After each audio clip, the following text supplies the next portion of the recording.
as they changed into their school robes, and was still glowering when the Hogwarts Express slowed down at last and finally stopped in the pitch darkness of Hogsmeade Station. As the train doors opened, there was a rumble of thunder overhead. Hermione bundled up Crookshanks in her cloak, and Ron left his dress robes over Pigwidgeon as they left the train, heads bent and eyes narrowed against the downpour. The rain was now coming down so thick and fast that it was as though buckets of ice-cold water were being emptied repeatedly over their heads. "Hi, Hagrid!" Harry yelled, seeing the gigantic silhouette at the far end of the platform. "All right, Harry," Hagrid bellowed back, waving. "See ya at the feast if we don't drown." First years traditionally reached Hogwarts Castle by sailing across the lake with Hagrid. "Ooh, I wouldn't fancy crossing the lake in this weather," said Hermione fervently, shivering as they inched slowly along the dark platform with the rest of the crowd. 100 horseless carriages stood waiting for them outside the station. Harry, Ron, Hermione, and Neville climbed gratefully into one of them. The door shut with a snap, and a few moments later, with a great lurch, the long procession of carriages was rumbling and splashing its way up the track toward Hogwarts Castle. Chapter 12. The Triwizard Tournament. Through the gates, flanked with statues of winged boars, and up the sweeping drive, the carriages trundled, swaying dangerously in what was fast becoming a gale. Leaning against the window, Harry could see Hogwarts coming nearer, its many lighted windows blurred and shimmering behind the thick curtain of rain. Lightning flashed across the sky as their carriage came to a halt before the great oak front doors, which stood at the top of a flight of stone steps. People who had occupied the carriages in front were already hurrying up the stone steps into the castle. Harry, Ron, Hermione, and Neville jumped down from their carriage and dashed up the steps too, looking up only when they were safely inside the cavernous torchlit entrance hall, with its magnificent marble staircase. "Blimey," said Ron, shaking his head and sending water everywhere. "If that keeps up, the lake's going to overflow. I'm soaked hard." A large red water-filled balloon had dropped from out of the ceiling onto Ron's head and exploded.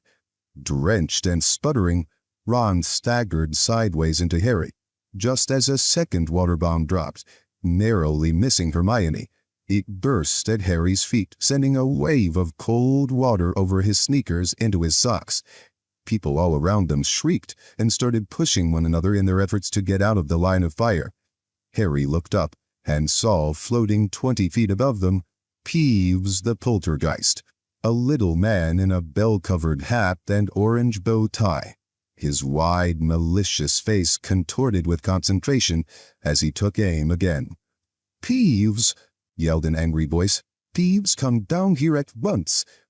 Professor McGonagall, deputy headmistress and head of Gryffindor House, had come dashing out of the great hall. She skidded on the wet floor and grabbed Hermione around the neck to stop herself from falling. "Ouch! Sorry, Miss Granger." "That's all right, Professor," Hermione gasped, massaging her throat. "Peeves, get down here now," barked Professor McGonagall, straightening her pointed hat and glaring upward through her square-rimmed spectacles. "Not doing nothing," cackled Peeves, lobbing a water bomb at several fifth-year girls who screamed and dived into the great hall. "Already wet, aren't they, little squirts? Whee!" And he aimed another bomb at a group of second-years who had just arrived. "I shall call the headmaster," shouted Professor McGonagall. "I'm warning you, Peeves." Peeves stuck out his tongue, threw the last of his water bombs into the air, and zoomed off up the marble staircase, cackling insanely. "Well, move along then," said Professor McGonagall sharply to the bedraggled crowd. "Into the great hall, come on." Harry, Ron, and Hermione slipped and slid across the entrance hall and through the double doors on the right, Ron muttering furiously under his breath as he pushed his sopping hair off his face. The great hall looked its usual splendid self. decorated for the start-of-term feast. Golden plates and goblets gleamed by the light of hundreds and hundreds of candles floating over the tables in mid-air. The 4 long house tables were packed with chattering students. At the top of the hall, the staff sat along one side of a 5th table, facing their pupils. It was much warmer in here. Harry, Ron, and Hermione walked past the Slytherins, the Ravenclaws, and the Hufflepuffs, and sat down with the rest of the Gryffindors at the far side of the hall, next to nearly headless Nick, the Gryffindor ghost. Pearly white and semi-transparent, Nick was dressed tonight in his usual doublet, but with a particularly large ruff, which served the dual purpose of looking extra festive and ensuring that his head didn't wobble too much on his partially severed neck. "Good evening," he said, beaming at them. "Says who?" said Harry, taking off his sneakers and emptying them of water. "Hope they hurry up with the sorting. I'm starving." The sorting of the new students into houses took place at the start of every school year. But by an unlucky combination of circumstances, Harry hadn't been present at one since his own. He was quite looking forward to it. Just then, a highly excited, breathless voice called down the table, "Hiya, Harry!" It was Colin Creevey, a 3rd year to whom Harry was something of a hero. "Hi, Colin," said Harry warily. "Harry, guess what? Guess what, Harry? My brother's starting. My brother Dennis." Good," said Harry. "He's really excited," said Colin, practically bouncing up and down in his seat. "I just hope he's in Gryffindor. Keep your fingers crossed, Harry?" Yeah, all right," said Harry. He turned back to Hermione, Ron, and nearly headless Nick. "Brothers and sisters usually go in the same houses, don't they?" he said. He was judging by the Weasleys, all 7 of whom had been put into Gryffindor. "Oh no, not necessarily," said Hermione. "Parvati Patil's twins in Ravenclaw, and they're identical. You'd think they'd be together, wouldn't you?" Harry looked up at the staff table. There seemed to be rather more empty seats there than usual. Hagrid, of course, was still fighting his way across the lake with the first years. Professor McGonagall was presumably supervising the drying of the entrance hall floor. But there was another empty chair, too, and Harry couldn't think who else was missing. "Where's the new Defense Against the Dark Arts teacher?" said Hermione, who was also looking up at the teachers. They had never yet had a Defense Against the Dark Arts teacher who had lasted more than 3 terms. Harry's favorite by far had been Professor Lupin, who had resigned last year. He looked up and down the staff table. There was definitely no new face there. "Maybe they couldn't get anyone," said Hermione, looking anxious. Harry scanned the table more carefully. Tiny little Professor Flitwick, the charms teacher, was sitting on a large pile of cushions beside Professor Sprout, the herbology teacher, whose hat was askew over her flyaway gray hair. She was talking to Professor Sinistra of the astronomy department. On Professor Sinistra's other side was the sallow-faced, hook-nosed, greasy-haired potions master, Snape, Harry's least favorite person at Hogwarts. Harry's loathing of Snape was matched only by Snape's hatred of him, a hatred which had, if possible, intensified last year, when Harry had helped Sirius escape right under Snape's overlarge nose. Snape and Sirius had been enemies since their own school days. On Snape's other side was an empty seat, which Harry guessed was Professor McGonagall's. Next to it, and in the very center of the table, sat Professor Dumbledore, the headmaster, his sweeping silver hair and beard shining in the candlelight, his magnificent deep green robes embroidered with many stars and moons. The tips of Dumbledore's long, thin fingers were together, and he was resting his chin upon them, staring up at the ceiling through his half-moon spectacles as though lost in thought. Harry glanced up at the ceiling too. It was enchanted to look like the sky outside, and he had never seen it look this stormy. Black and purple clouds were swirling across it, and as another thunderclap sounded outside, a fork of lightning flashed across it. Oh, hurry up, Ron moaned beside Harry. I could eat a hippogriff. The words were no sooner out of his mouth than the doors of the great hall opened and silence fell. Professor McGonagall was leading a long line of first years up to the top of the hall. If Harry, Ron, and Hermione were wet, it was nothing to how these first years looked. They appeared to have swum across the lake rather than sailed. All of them were shivering with a combination of cold and nerves as they filed along the staff table and came to a halt in a line facing the rest of the school. All of them except the smallest of the lot, a boy with mousy hair, who was wrapped in what Harry recognized as Hagrid's moleskin overcoat. The coat was so big for him that it looked as though he were draped in a furry black circus tent. His small face protruded from over the collar, looking almost painfully excited. When he had lined up with his terrified-looking peers, he caught Colin Creevy's eye, gave a double thumbs up, and mouthed, "I fell in the lake." He looked positively delighted about it. Professor McGonagall now placed a three-legged stool on the ground before the first years, and on top of it, an extremely old, dirty, patched wizard's hat. The first years stared at it. So did everyone else. For a moment, there was silence. Then a long tear near the brim opened wide like a mouth, and the hat broke into song. 1,000 years or more ago, when I was newly sown, there lived 4 wizards of renown, whose names are still well known.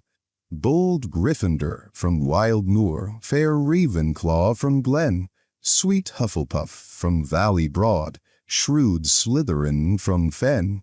They shared a wish, a hope, a dream. They hatched a daring plan to educate young sorcerers. Thus Hogwarts School began.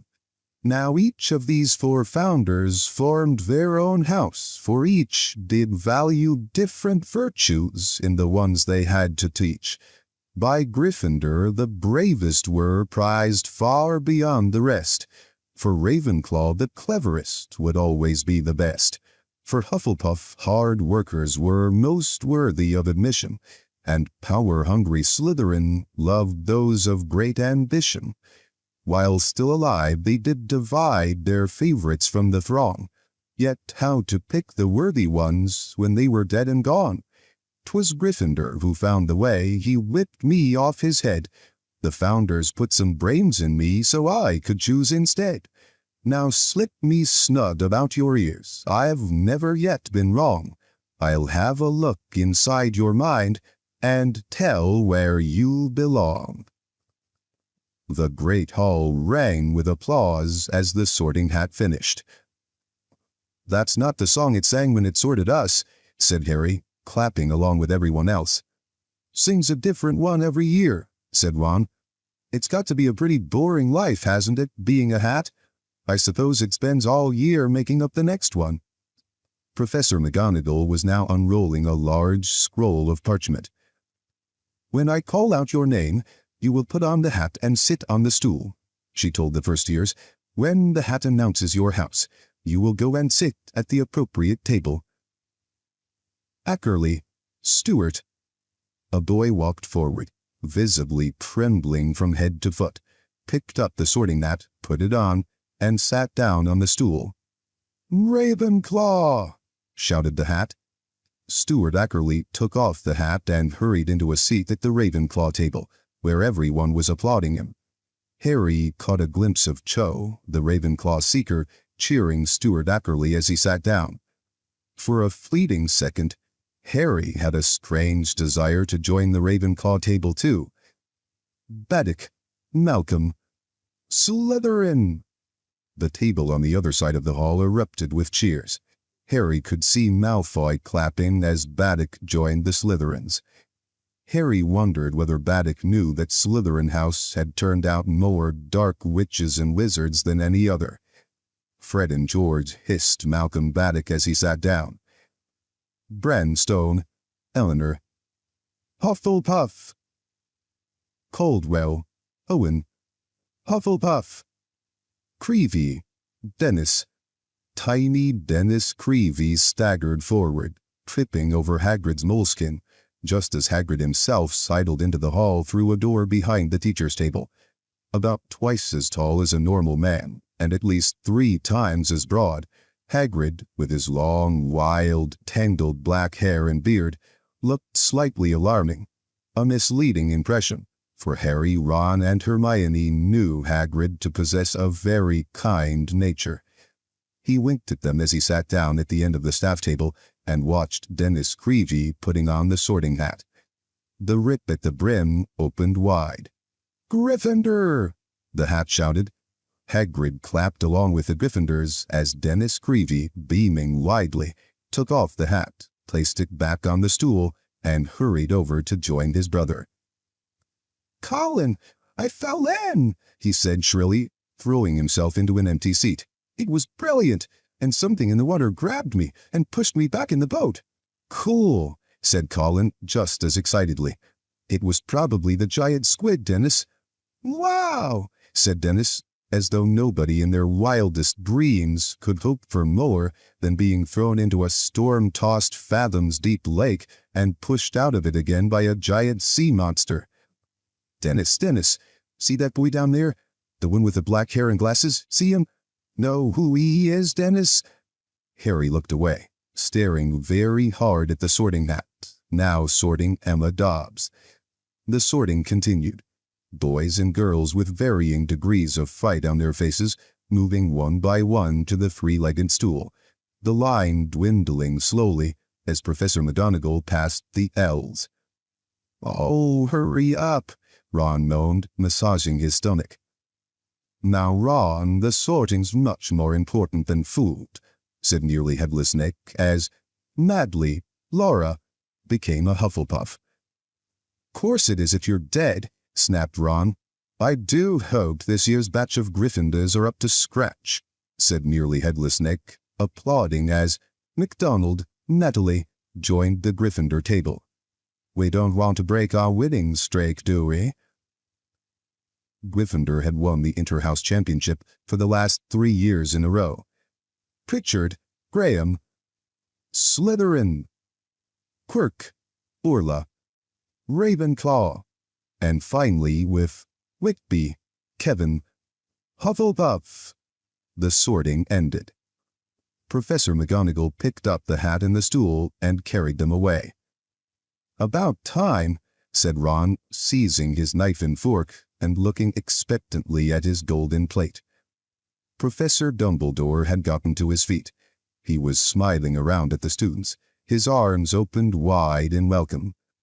"I have only 2 words to say to you," he told them, his deep voice echoing around the hall.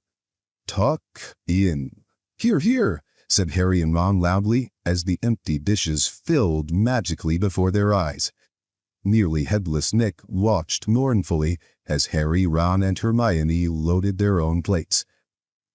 "Ah, that's better," said Ron, with his mouth full of mashed potato. "You're lucky there's a feast at all tonight, you know," said Nearly Headless Nick. "There was trouble in the kitchens earlier." "Why, what happened?" said Harry, through a sizable chunk of steak.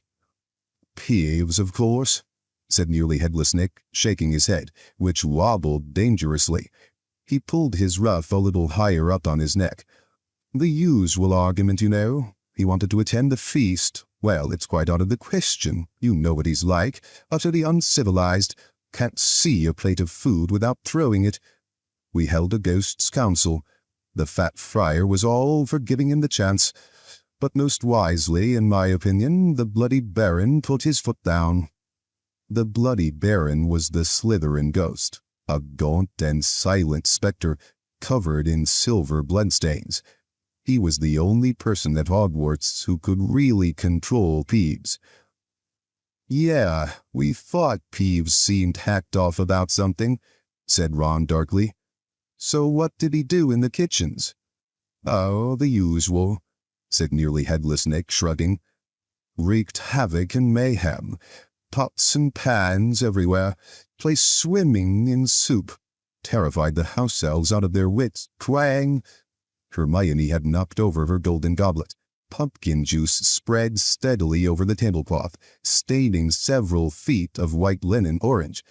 But Hermione paid no attention. "There are house elves here?" she said, staring, horror-struck, at Nearly Headless Nick. "Here at Hogwarts?" "Certainly," said Nearly Headless Nick, looking surprised at her reaction. "The largest number in any dwelling in Britain, I believe.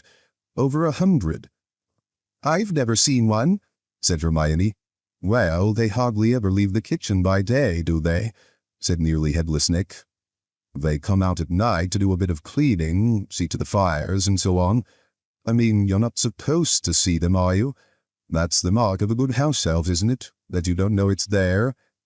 Hermione stared at him. "But they get paid?" she said. "They get holidays, don't they? And sick leave and pensions and everything?"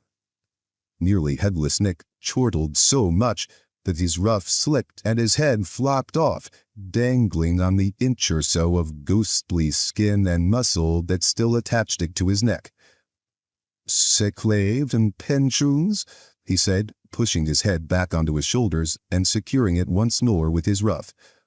"House elves don't want sick leave and pensions." Hermione looked down at her hardly touched plate of food, then put her knife and fork down upon it and pushed it away from her. "Oh, come on, Hermione," said Ron, accidentally spraying Harry with bits of Yorkshire pudding.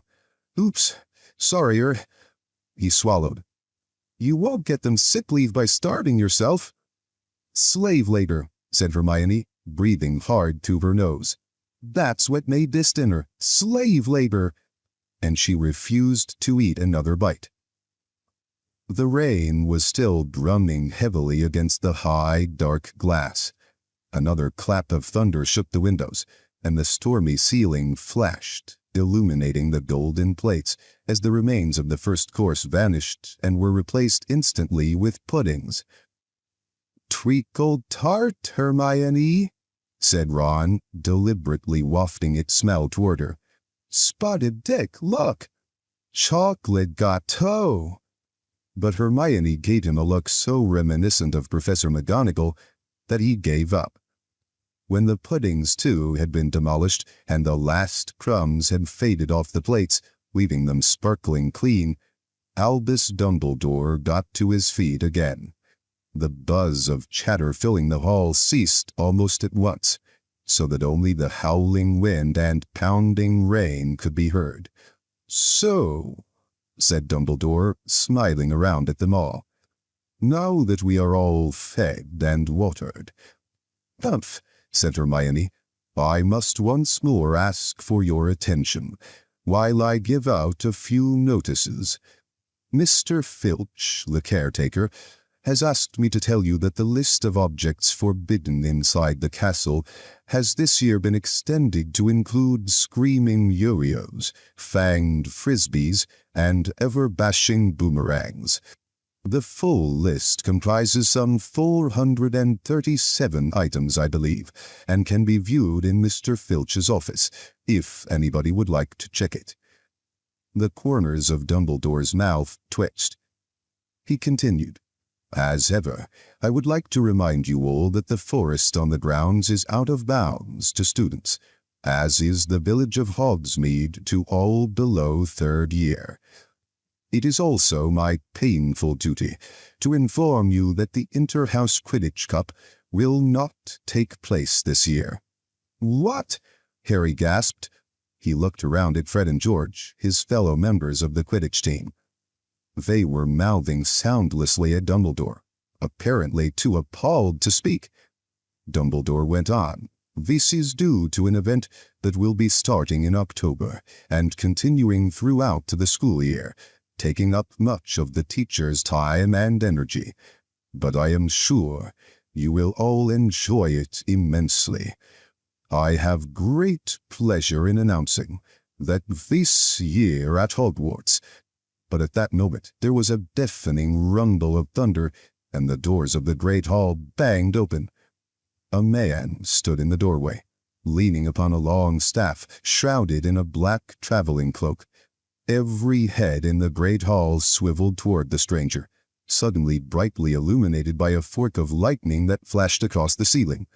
He lowered his hood, shook out a long mane of grizzled, dark gray hair, then began to walk up toward the teacher's table. A dull clunk echoed through the hall on his every other step. He reached the end of the top table, turned right, and limped heavily toward Dumbledore. Another flash of lightning crossed the ceiling. Hermione gasped.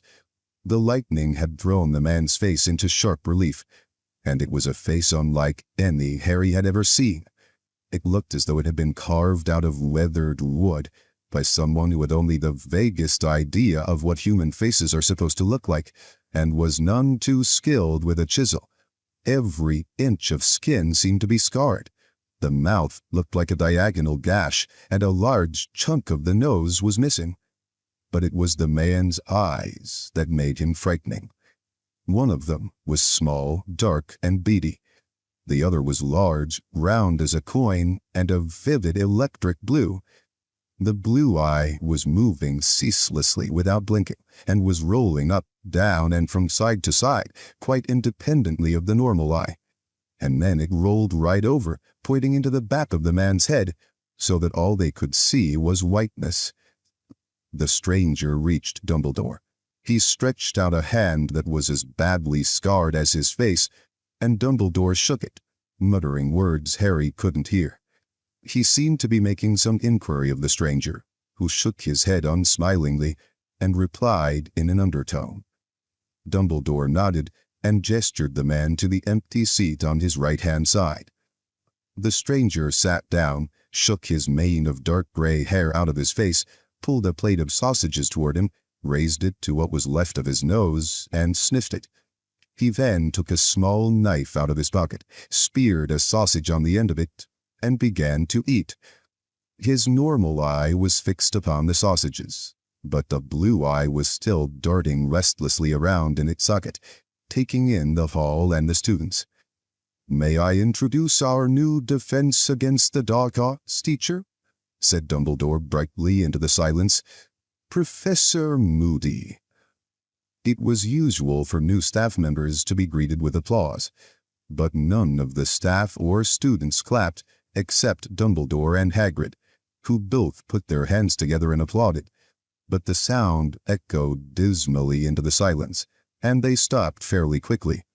Everyone else seemed too transfixed by Moody's bizarre appearance to do more than stare at him. "Moody?" Harry muttered to Ron. "Mad-Eye Moody? The one your dad went to help this morning?" "Must be," said Ron in a low, awed voice. "What happened to him?" Hermione whispered. "What happened to his face, to know?" Ron whispered back, watching Moody with fascination. Moody seemed totally indifferent to his less-than-warm welcome. Ignoring the jug of pumpkin juice in front of him, he reached again into his traveling cloak, pulled out a hip flask, and took a long draught from it. As he lifted his arm to drink, his cloak was pulled a few inches from the ground, and Harry saw below the table several inches of carved wooden leg, ending in a clawed foot. Dumbledore cleared his throat. "As I was saying," he said, smiling at the sea of students before him, all of whom were still gazing transfixed at Mad-Eye Moody, "we are to have the honor of hosting a very exciting event over the coming months, an event that has not been held for over a century. It is my very great pleasure to inform you that the Tri-Wizard Tournament will be taking place at Hogwarts this year." "You're joking," said Fred Weasley loudly. The tension that had filled the hall ever since Moody's arrival suddenly broke. Nearly everyone laughed, and Dumbledore chuckled appreciatively. "I am not joking, Mr. Weasley," he said, "though now that you mention it, I did hear an excellent one over the summer about a troll, a hag, and a leprechaun who all go into a bar." Professor McGonagall cleared her throat loudly. But maybe this is not the time." "No," said Dumbledore. "Where was I? Ah, yes, the Tri-Wizard Tournament. Well, some of you will not know what this tournament involves, so I hope those who do know will forgive me for giving a short explanation and allow their attention to wander freely. The Triwizard Tournament was first established some 700 years ago as a friendly competition between the three largest European schools of wizardry, Hogwarts, Beauxbaton, and Durmstrang. A champion was selected to represent each school, and the three champions competed in 3 magical tasks. The schools took it in turns to host the tournament once every 5 years, and it was generally agreed to be a most excellent way of establishing ties between young witches and wizards of different nationalities. Until, that is, the death toll mounted so high that the tournament was discontinued. "Death toll?" Hermione whispered, looking alarmed. But her anxiety did not seem to be shared by the majority of students in the hall. Many of them were whispering excitedly to one another, and Harry himself was far more interested in hearing about the tournament than in worrying about deaths that had happened hundreds of years ago. There have been several attempts over the centuries to reinstate the tournament, Dumbledore continued, none of which has been very successful. However, our own departments of international magical cooperation and magical games and sports have decided the time is ripe for another attempt. We have worked hard over the summer to ensure that this time no champion will find himself or herself in mortal danger.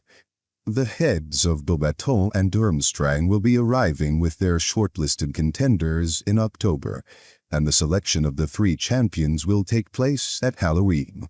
An impartial judge will decide which students are most worthy to compete for the Triwizard Cup, the glory of their school, and 1,000 galleons personal prize money.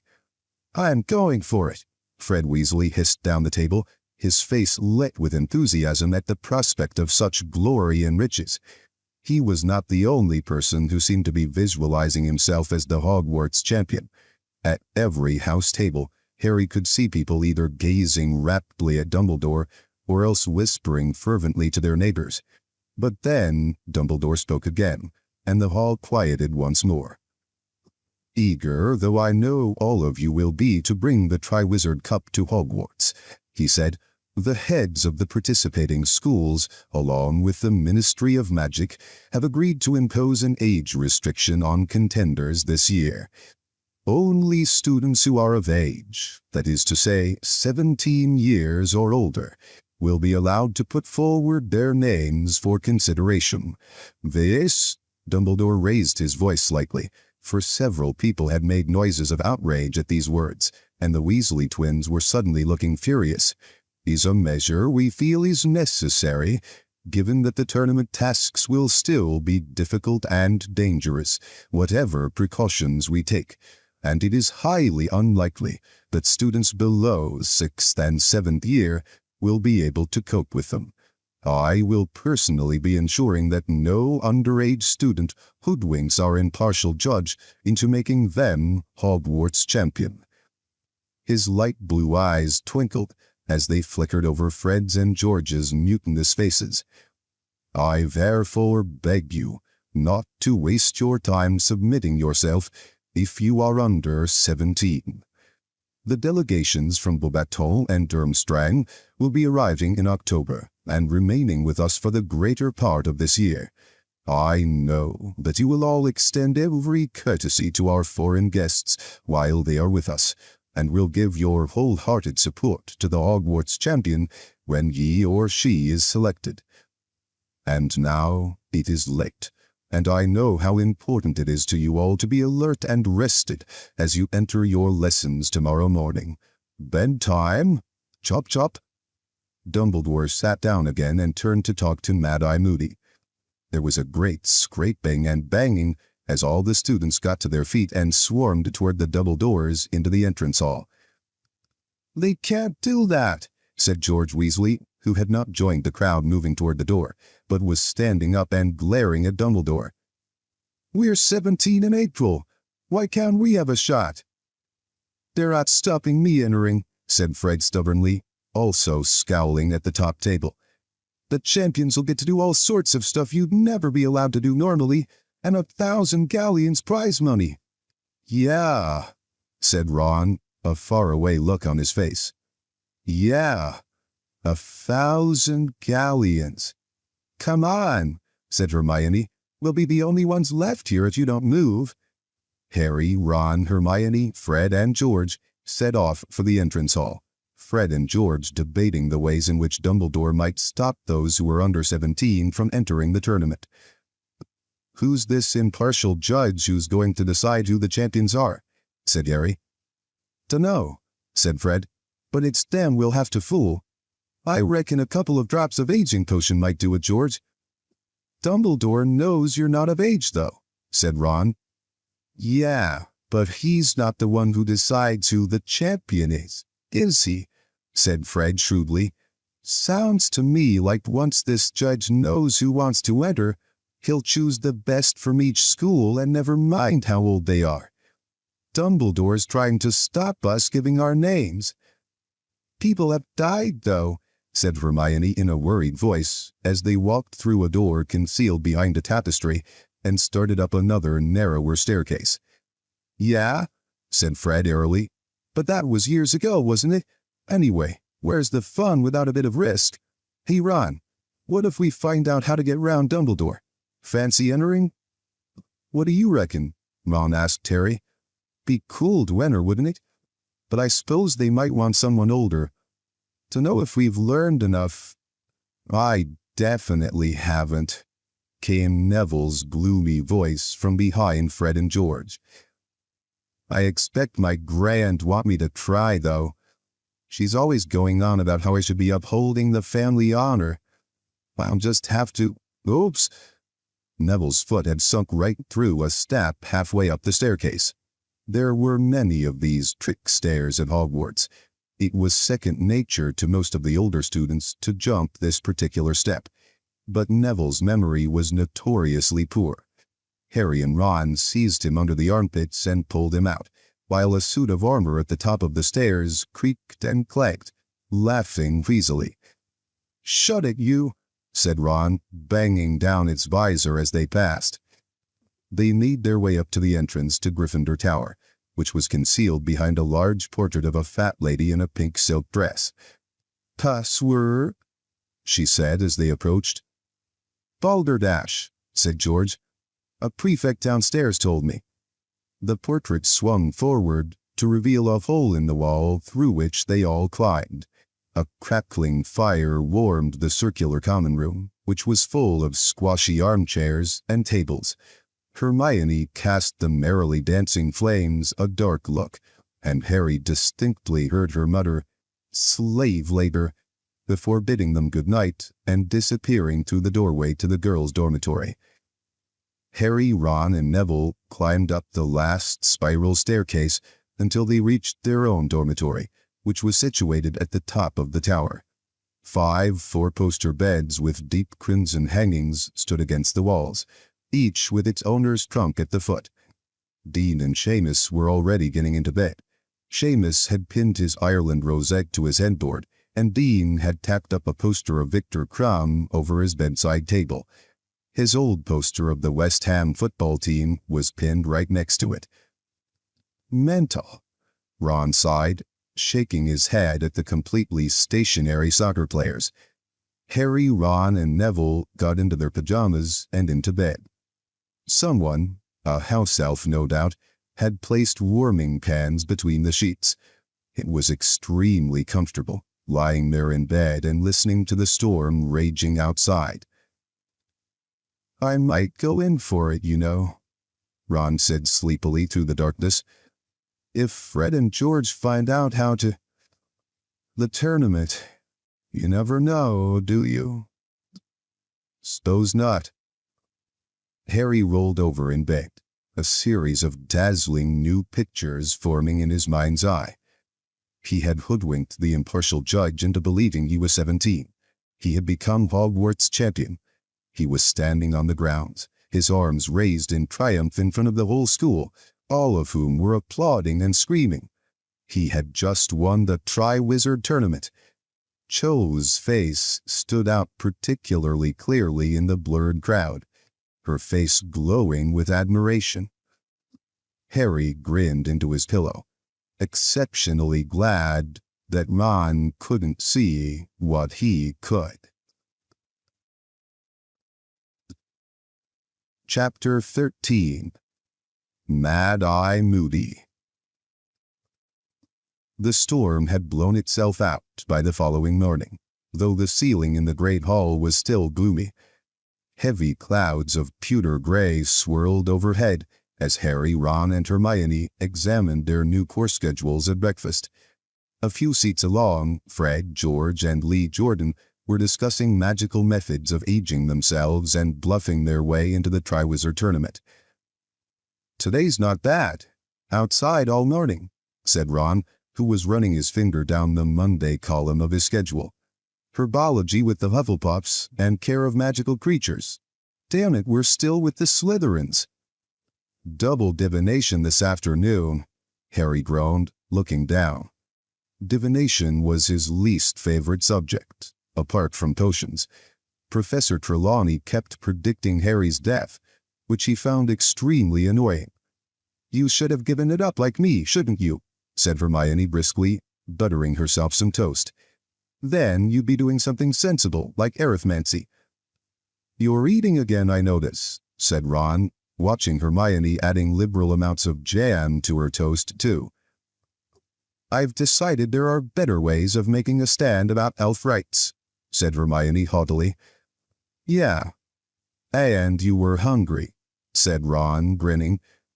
There was a sudden rustling noise above them, and 100 owls came soaring through the open windows, carrying the morning mail.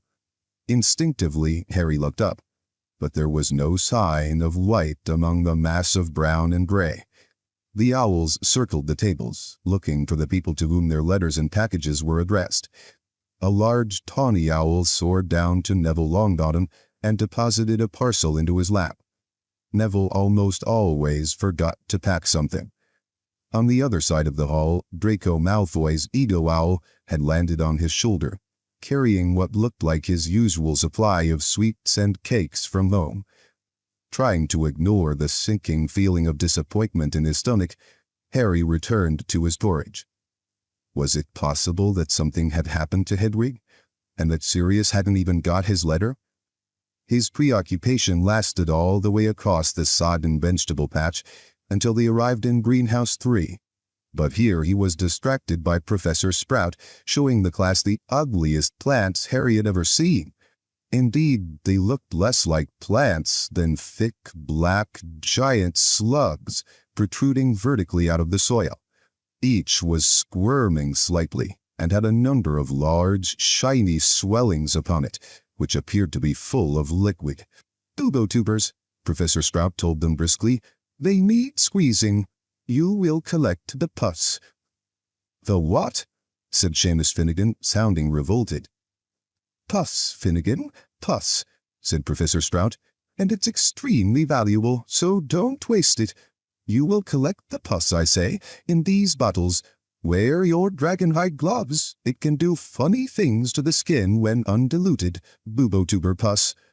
Squeezing the boobotubers was disgusting, but oddly satisfying.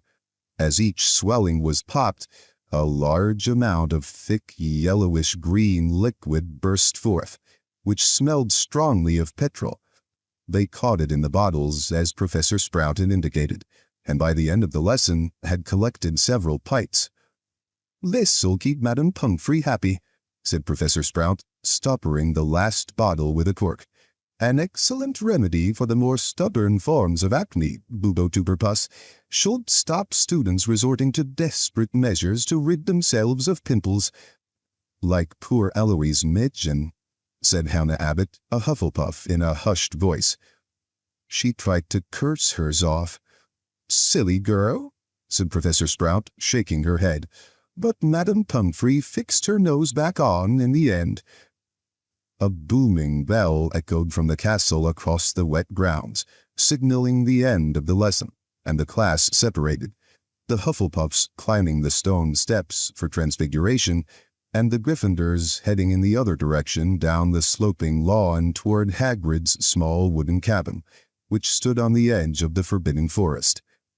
Hagrid was standing outside his hut, one hand on the collar of his enormous black boarhound, Fang.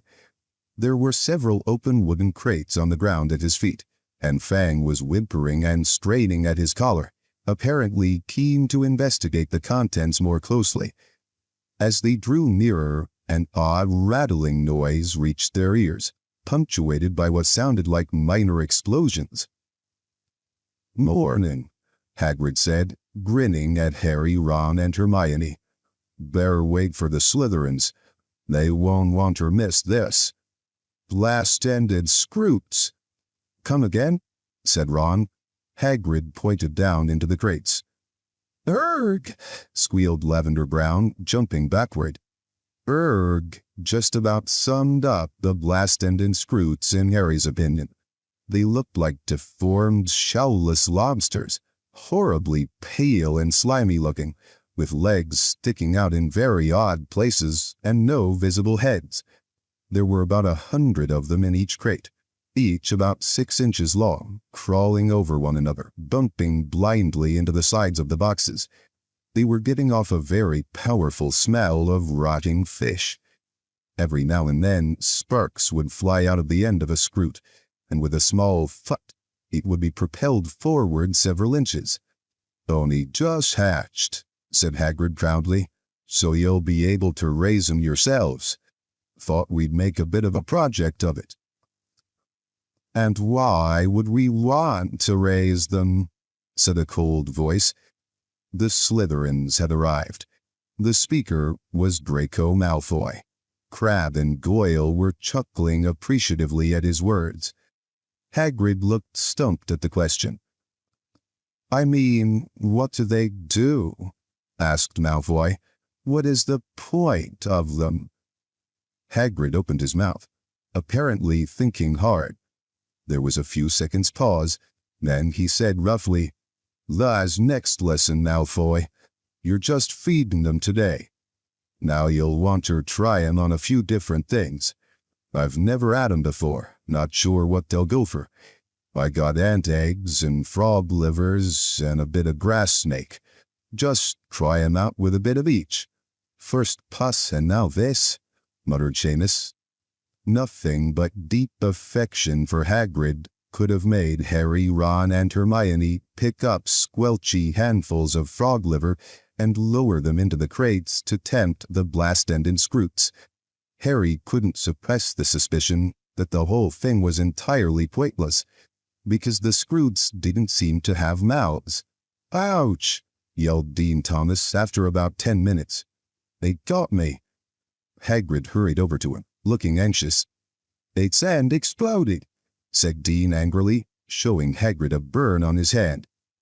"Ah, yeah, that can happen when they blast off," said Hagrid, nodding. "Urgh," said Lavender Brown again. "Urgh, Hagrid, what's that pointy thing on it?" "Ah, some of them have got stings," said Hagrid enthusiastically. Lavender quickly withdrew her hand from the box. "I reckon they're the males. The females have got sort of sucker things on their bellies. I think they might be to suck blood." "Well, I can certainly see why we're trying to keep them alive," said Malfoy sarcastically. "Who wouldn't want pets that can burn, sting, and bite all at once?" "Just because they're not very pretty, it doesn't mean they're not useful," Hermione snapped. "Dragon blood's amazingly magical, but you wouldn't want a dragon for a pet, would you?" Harry and Ron grinned at Hagrid, who gave them a furtive smile from behind his bushy beard. Hagrid would have liked nothing better than a pet dragon, as Harry, Ron, and Hermione knew only too well. He had owned one for a brief period during their first year, a vicious Norwegian ridgeback by the name of Norbert. Hagrid simply loved monstrous creatures. The more lethal, the better. "Well, at least the Scroots are small," said Ron as they made their way back up to the castle for lunch an hour later. "They are now," said Hermione in an exasperated voice. But once Hagrid's found out what they eat, I expect they'll be 6 feet long. Well, that won't matter if they turn out to cure seasickness or something, will it? Said Ron, grinning slyly at her. You know perfectly well I only said that to shut Malfoy up, said Hermione. As a matter of fact, I think he's right. The best thing to do would be to stamp on the lot of them before they start attacking us all. They sat down at the Gryffindor table and helped themselves to lamb chops and potatoes. Hermione began to eat so fast that Harry and Ron stared at her. Is this the new stand on elf rights? Said Ron. You going to make yourself puke instead? No, said Hermione, with as much dignity as she could muster, with her mouth bulging with sprouts. I just want to get to the library. What? Said Ron in disbelief. Hermione, it's the first day back. We haven't even got homework yet. Hermione shrugged and continued to shovel down her food as though she had not eaten for days. Then she leapt to her feet, said, See you at dinner, and departed at high speed. When the bell rang to signal the start of afternoon lessons, Harry and Ron set off for North Tower, where at the top of a tightly spiraling staircase, a silver stepladder led to a circular trapdoor in the ceiling, and the room where Professor Trelawney lived. The familiar sweet perfumes spreading from the fire met their nostrils as they emerged at the top of the stepladder. As ever, the curtains were all closed.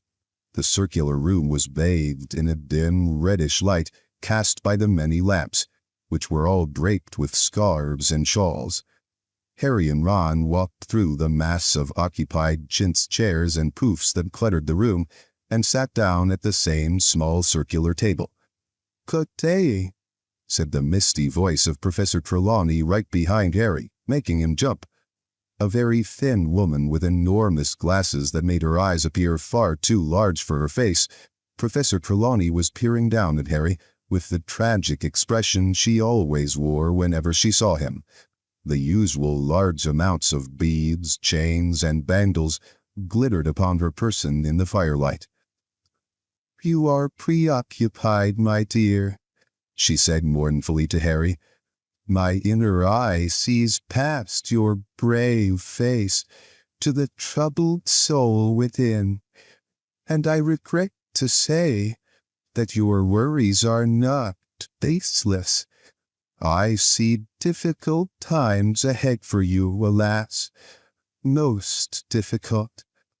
I fear the thing you dread will indeed come to pass, and perhaps sooner than you think." Her voice dropped almost to a whisper. Ron rolled his eyes at Harry, who looked stonily back. Professor Trelawney swept past them and seated herself in a large winged armchair before the fire, facing the class. Lavender Brown and Parvati Patil, who deeply admired Professor Trelawney, were sitting on poufs very close to her. "My dears, it is time for us to consider the stars," she said. "The movements of the planets and the mysterious portents they reveal only to those who understand the steps of the celestial dance. Human destiny may be deciphered by the planetary rays, which intermingle—" But Harry's thoughts had drifted.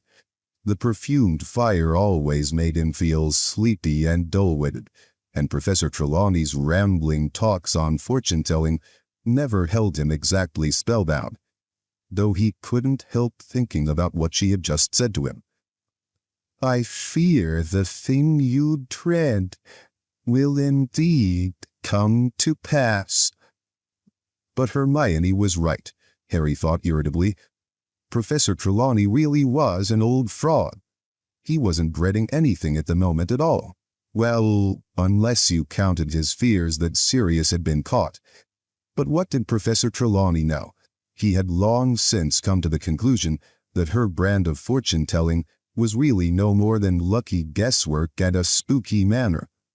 Except, of course, for that time at the end of last term, when she had made the prediction about Voldemort rising again. and Dumbledore himself had said that he thought that trance had been genuine when Harry had described it to him. "Harry," Ron muttered.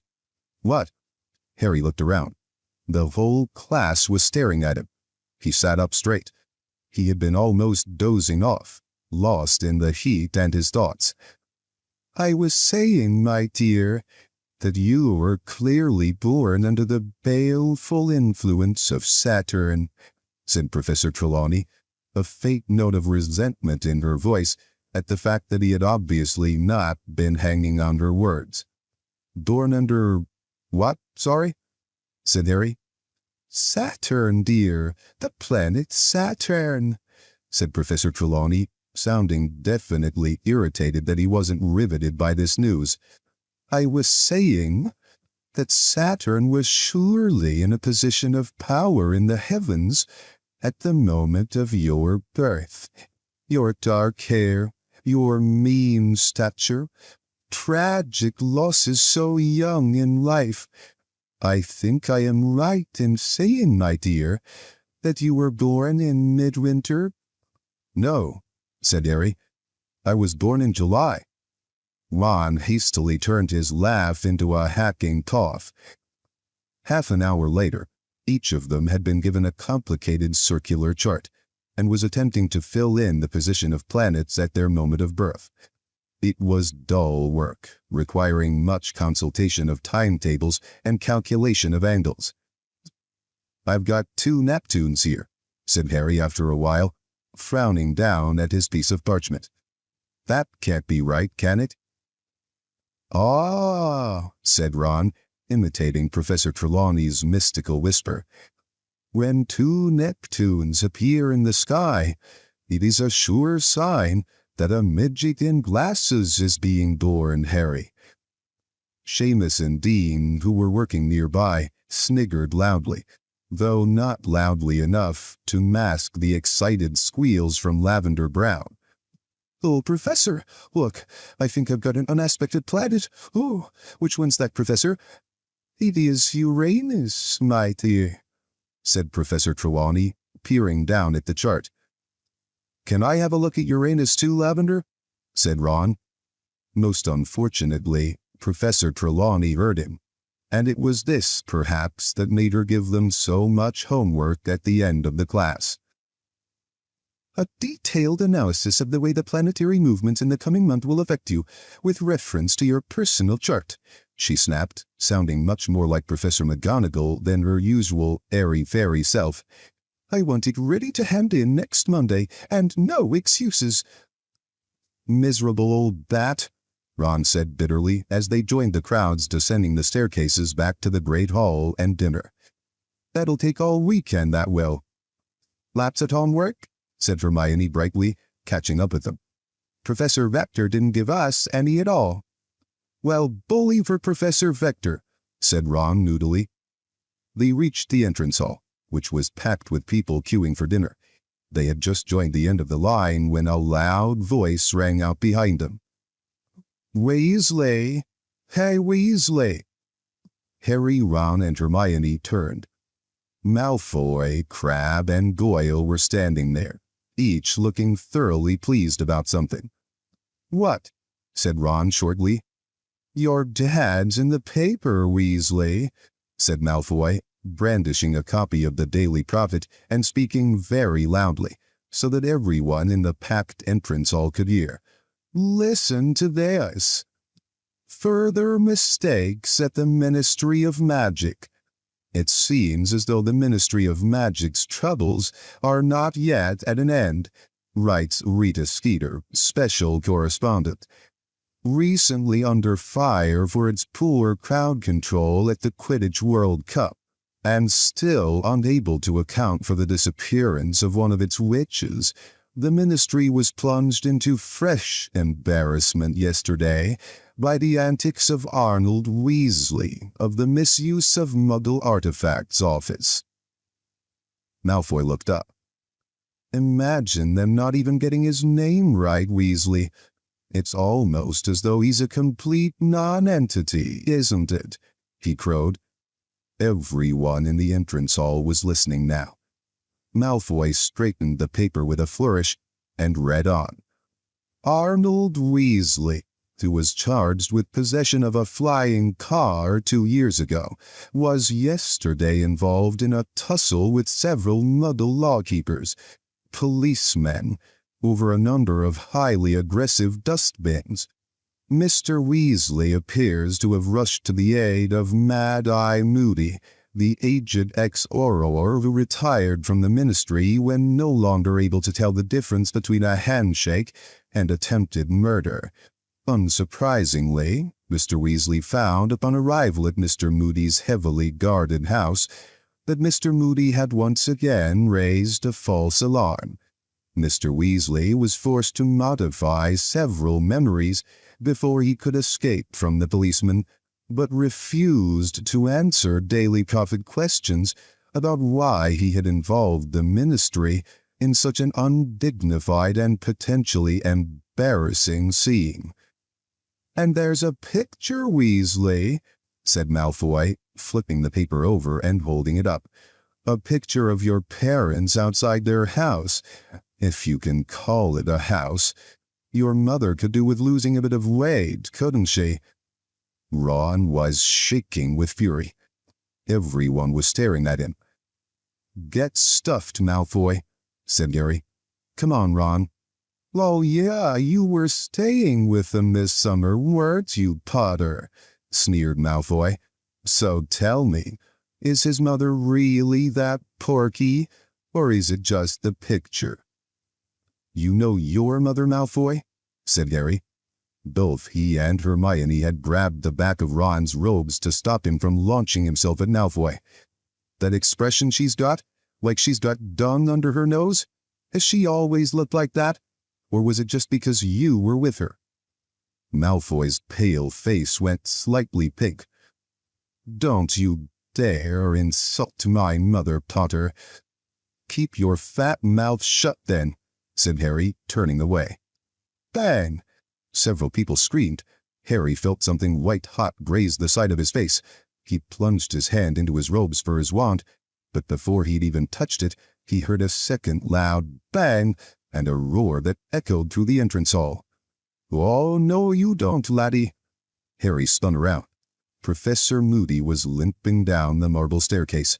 His wand was out, and it was pointing right at a pure white ferret, which was shivering on the stone-flagged floor, exactly where Malfoy had been standing. There was a terrified silence in the entrance hall. Nobody but Moody was moving a muscle. Moody turned to look at Harry. At least his normal eye was looking at Harry. The other one was pointing into the back of his head. "Did he get you?" Moody growled. His voice was low and gravelly. "No," said Harry. "Missed." "Leave it," Moody shouted. "Leave what?" Harry said, bewildered. "Not you. Him," Moody growled, jerking his thumb over his shoulder at Crabbe, who had just frozen, about to pick up the white ferret. It seemed that Moody's rolling eye was magical, and could see out of the back of his head. Moody started to limp toward Crabbe, Goyle, and the ferret, which gave a terrified squeak and took off, streaking toward the dungeons. "I don't think so," roared Moody, pointing his wand at the ferret again. It flew 10 feet into the air, fell with a smack to the floor, and then bounced upward once more. "I don't like people who attack when their opponent's back's turned," growled Moody, as the ferret bounced higher and higher, squealing in pain. "Stinking, cowardly, scummy thing to do."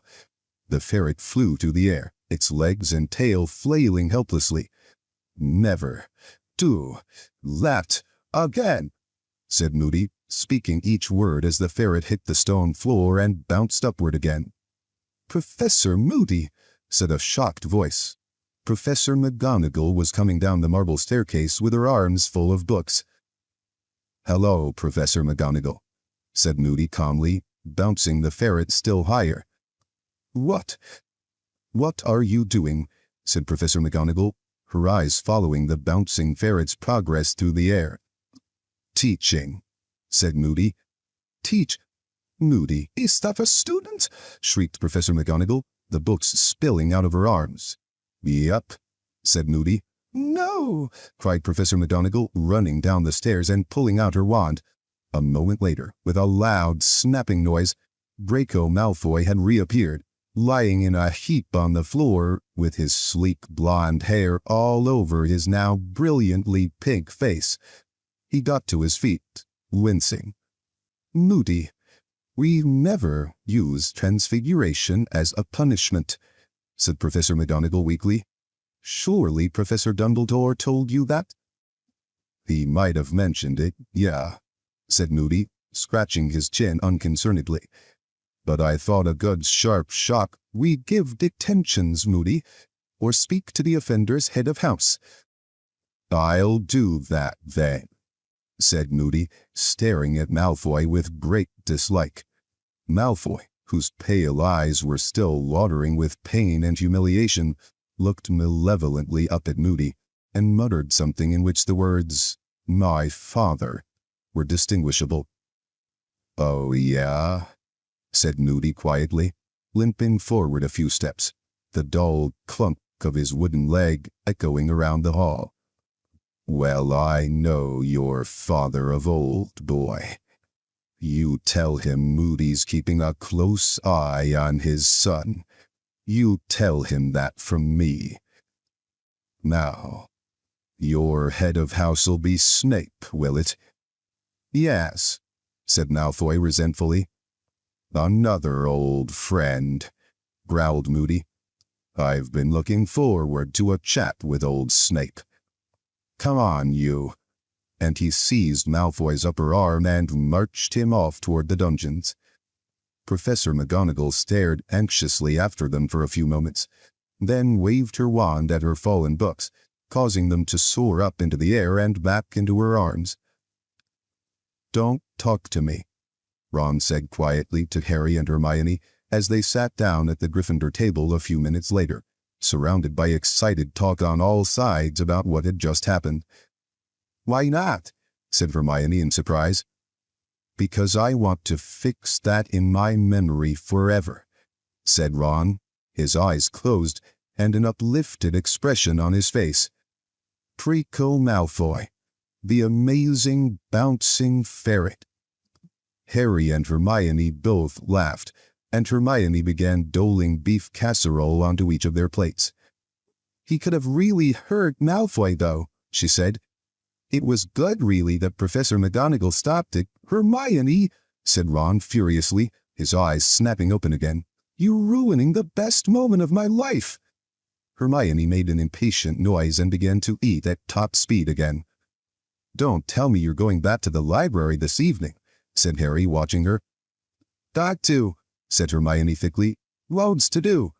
"But you told us, Professor Vector, it's not schoolwork," she said. Within 5 minutes, she had cleared her plate and departed. No sooner had she gone than her seat was taken by Fred Weasley. "Moody," he said. "How cool is he?" "Beyond cool," said George, sitting down opposite Fred. "Super cool," said the twins' best friend Lee Jordan, sliding into the seat beside George. "We had him this afternoon," he told Harry and Ron. "What was it like?" said Harry eagerly. Fred, George, and Lee exchanged looks full of meaning. "Never had a lesson like it," said Fred. "He knows, man," said Lee. "Knows what?" said Ron, leaning forward. "Knows what it's like to be out there doing it," said George impressively. "Doing what?" said Harry. "Fighting the dark arts," said Fred. "He's seen it all," said George. "Amazing," said Lee. Ron dived into his bag for his schedule. "We haven't got him till Thursday," he said in a disappointed voice.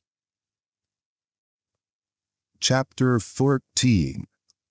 The Unforgivable Curses. The next 2 days passed without great incident, unless you counted Neville melting his 6th cauldron in potions. Professor Snape, who seemed to have attained new levels of vindictiveness over the summer, gave Neville detention, and Neville returned from it in a state of nervous collapse, having been made to disembowel a barrel full of horned toads. "You know why Snape's in such a foul mood, don't you?" said Ron to Harry as they watched Hermione teaching Neville a scouring charm to remove the frog guts from under his fingernails. Yeah, said Harry. Moody. It was common knowledge that Snape really wanted the dark arts job, and he had now failed to get it for the 4th year running. Snape had disliked all of their previous dark arts teachers, and shown it, but he seemed strangely wary of displaying overt animosity to Mad-Eye Moody.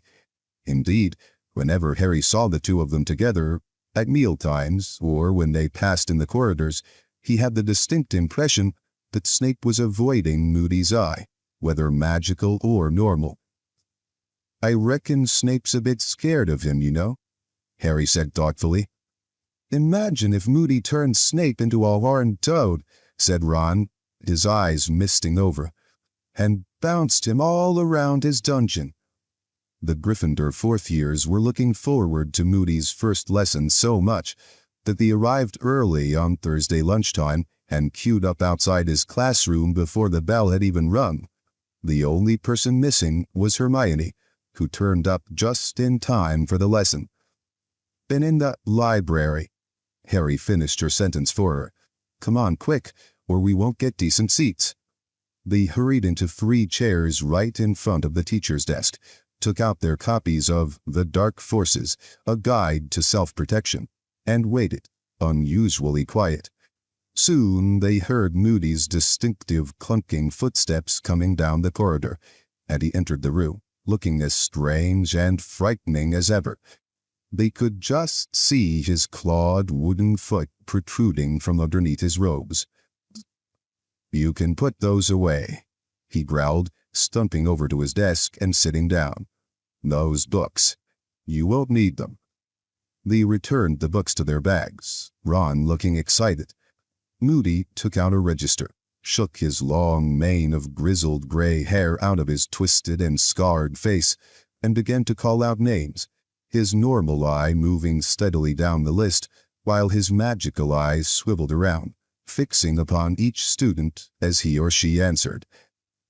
Right then, he said when the last person had declared themselves present. I've had a letter from Professor Lupin about this class. Seems you've had a pretty thorough grounding in tackling dark creatures. You've covered boggarts, redcaps, hinky-punks, grindylows, kappas, and werewolves. Is that right? There was a general murmur of assent. But you're behind. Very behind on dealing with curses, said Moody. So I'm here to bring you up to scratch on what wizards can do to each other. I've got 1 year to teach you how to deal with dark... What, aren't you staying? Ron blurted out. Moody's magical eyes spun around to stare at Ron. Ron looked extremely apprehensive, but after a moment, Moody smiled. The first time Harry had seen him do so. The effect was to make his heavily scarred face look more twisted and contorted than ever. But it was nevertheless good to know that he ever did anything as friendly as smile. Ron looked deeply relieved. You'll be Arthur Weasley's son, eh? Moody said. Your father got me out of a very tight corner a few days ago. Yeah, I'm staying just the 1 year. Special favor to Dumbledore. 1 year and then back to my quiet retirement. He gave a harsh laugh and then clapped his gnarled hands together. So, straight into it. Curses. They come in many strengths and forms. Now, according to the Ministry of Magic, I'm supposed to teach you counter curses and leave it at that. I'm not supposed to show you what illegal dark curses look like until you're in the 6th year. You're not supposed to be old enough to deal with it till then. But Professor Dumbledore's got a higher opinion of your nerves.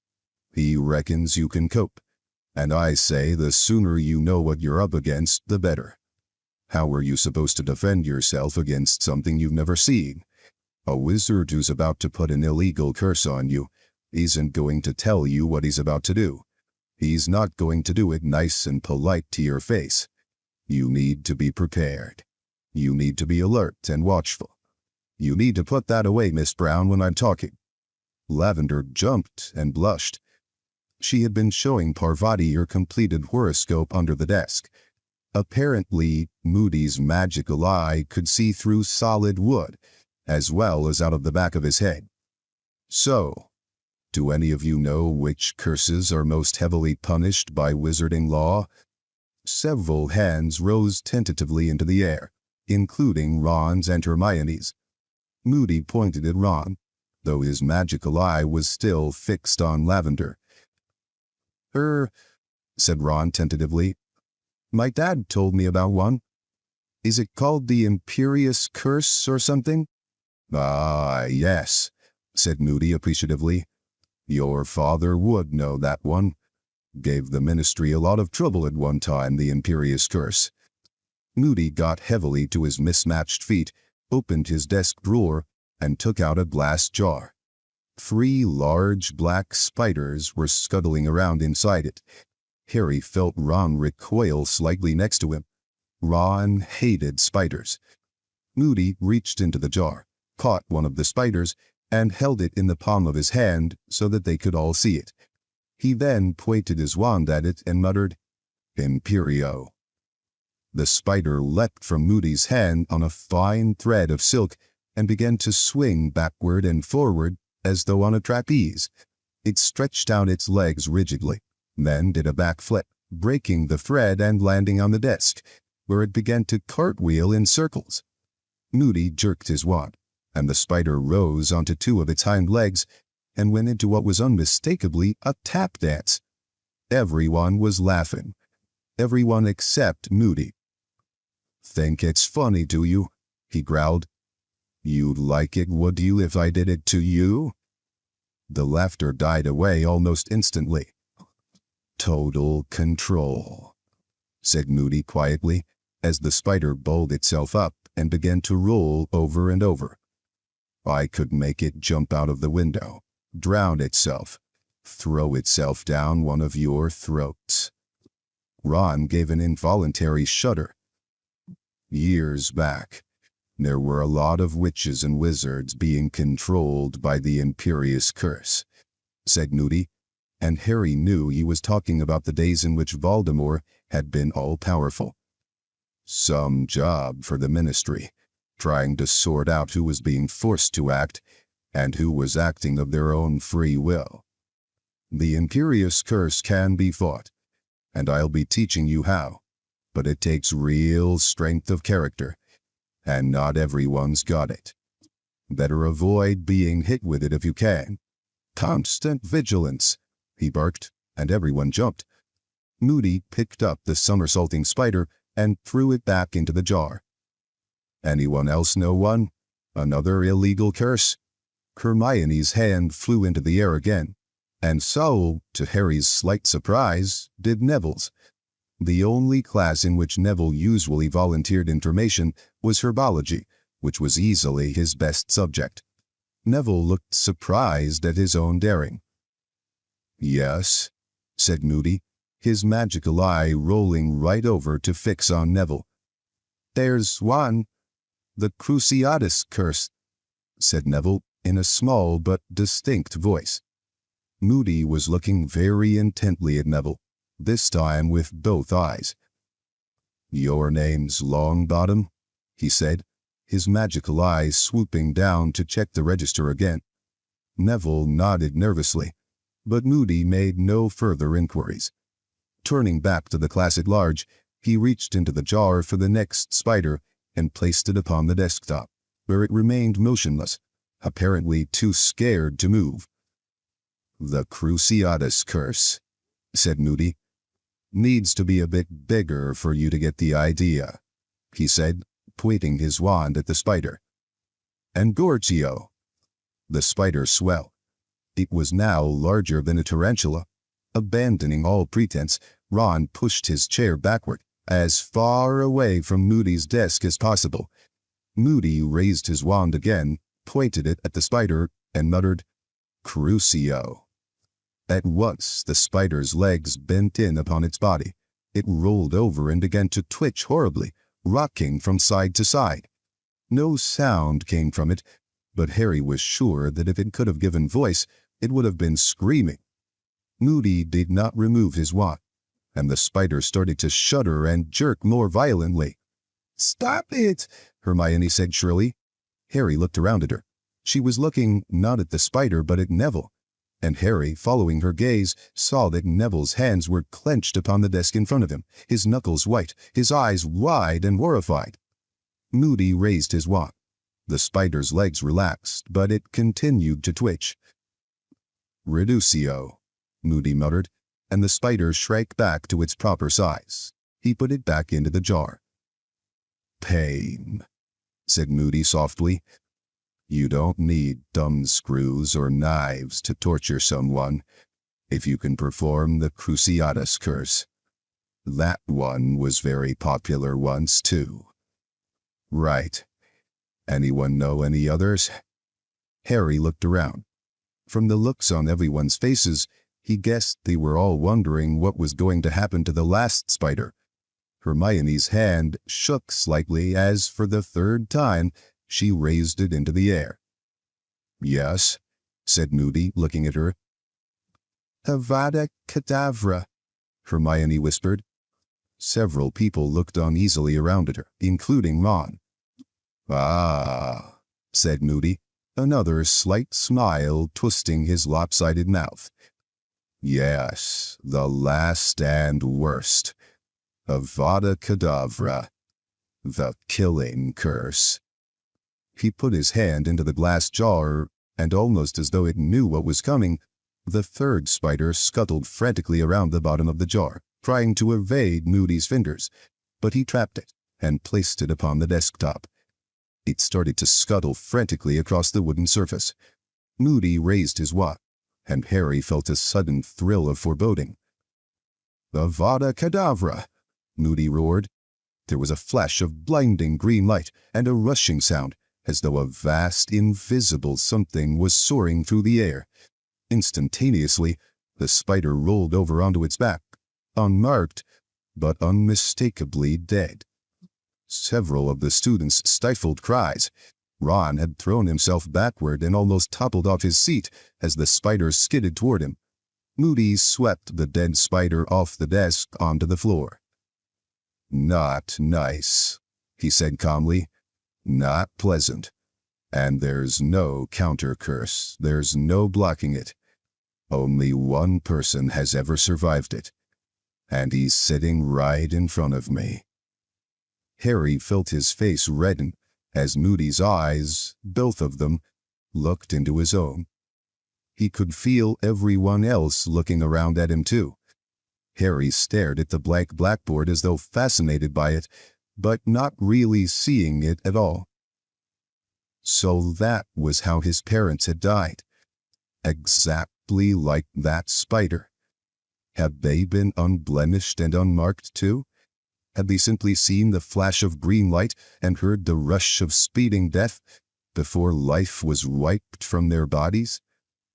Harry had been picturing his parents' deaths over and over again for 3 years now, ever since he'd found out they had been murdered, ever since he'd found out what had happened that night. Wormtail had betrayed his parents' whereabouts to Voldemort, who had come to find them at their cottage. How Voldemort had killed Harry's father first. How James Potter had tried to hold him off while he shouted at his wife to take Harry and run. Voldemort had advanced on Lily Potter, told her to move aside so that he could kill Harry. How she had begged him to kill her instead, refused to stop shielding her son. And so Voldemort had murdered her too, before turning his wand on Harry. Harry knew these details because he had heard his parents' voices when he had fought the Dementors last year, for that was the terrible power of the Dementors, to force their victims to relive the worst memories of their lives, and drown powerless in their own despair. Moody was speaking again, from a great distance, it seemed to Harry. With a massive effort, he pulled himself back to the present and listened to what Moody was saying. Avada Kedavra's a curse that needs a powerful bit of magic behind it. You could all get your wands out now and point them at me and say the words, and I doubt I'd get so much as a nosebleed. But that doesn't matter. I'm not here to teach you how to do it. Now if there's no counter curse, why am I showing you? Because you've got to know. You've got to appreciate what the worst is. You don't want to find yourself in a situation where you're facing it. Constant vigilance, he roared, and the whole class jumped again. Now, those 3 curses, Avada Kedavra, Imperius, and Cruciatus, are known as the unforgivable curses. The use of any one of them on a fellow human being is enough to earn a life sentence in Azkaban.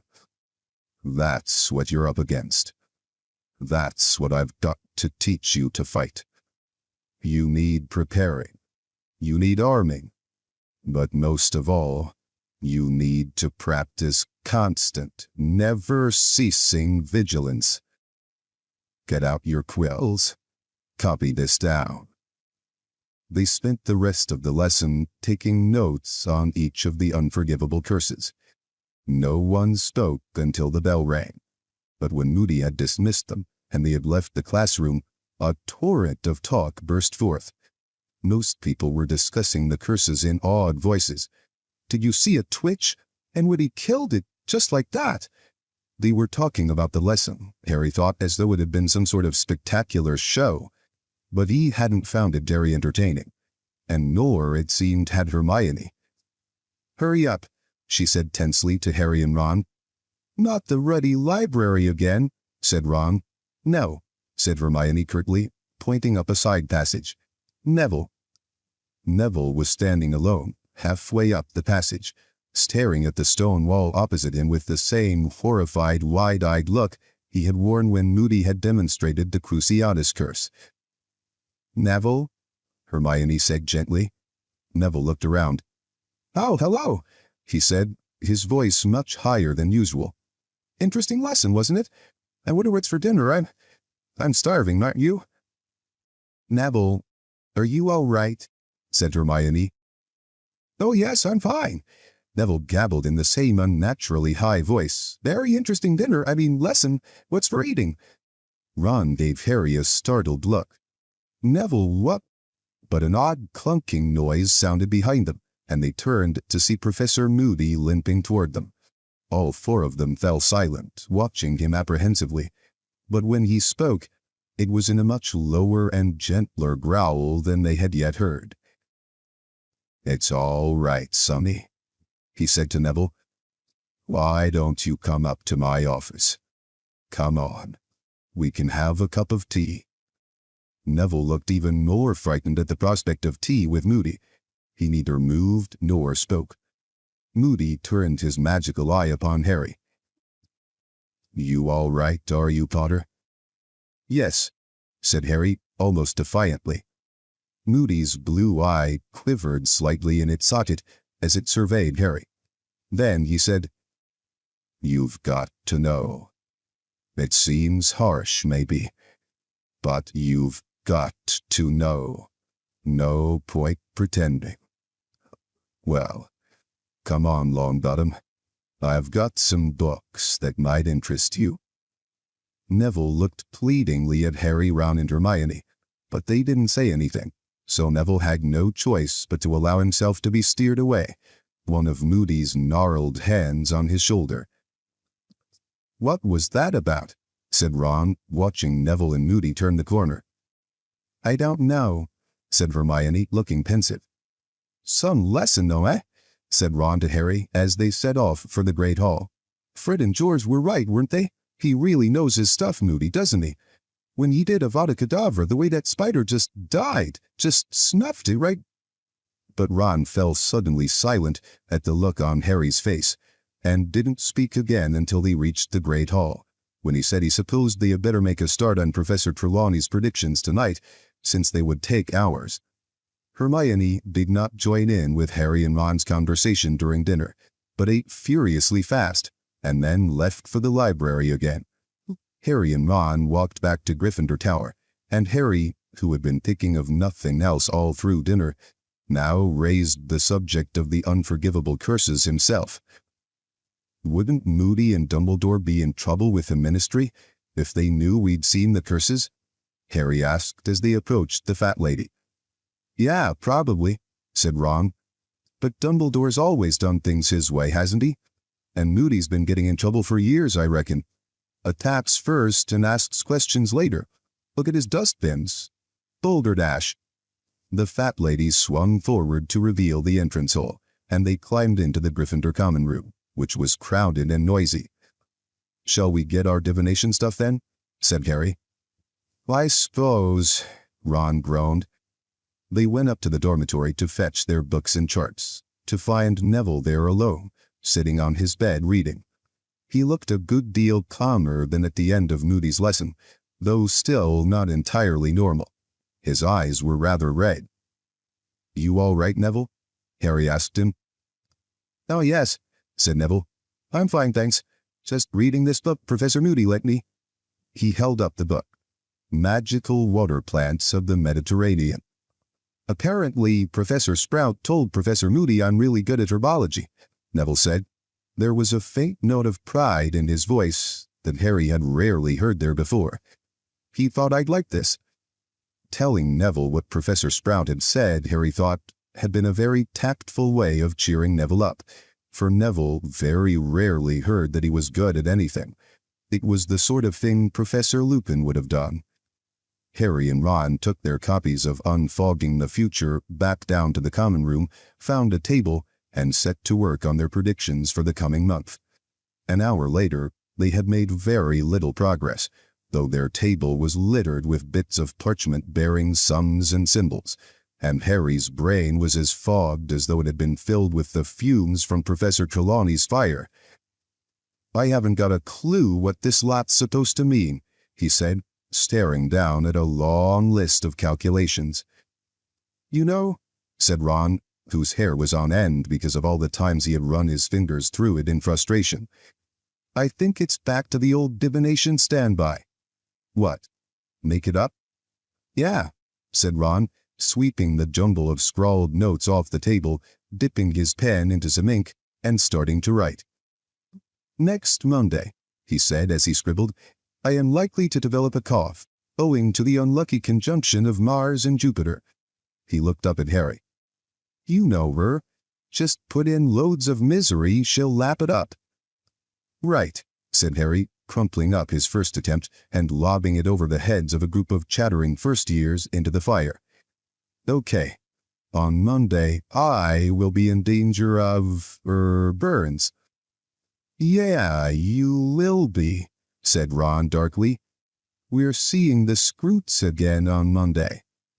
Okay, Tuesday, I'll, lose a treasured possession, said Harry, who was flicking through Unfogging the Future for ideas.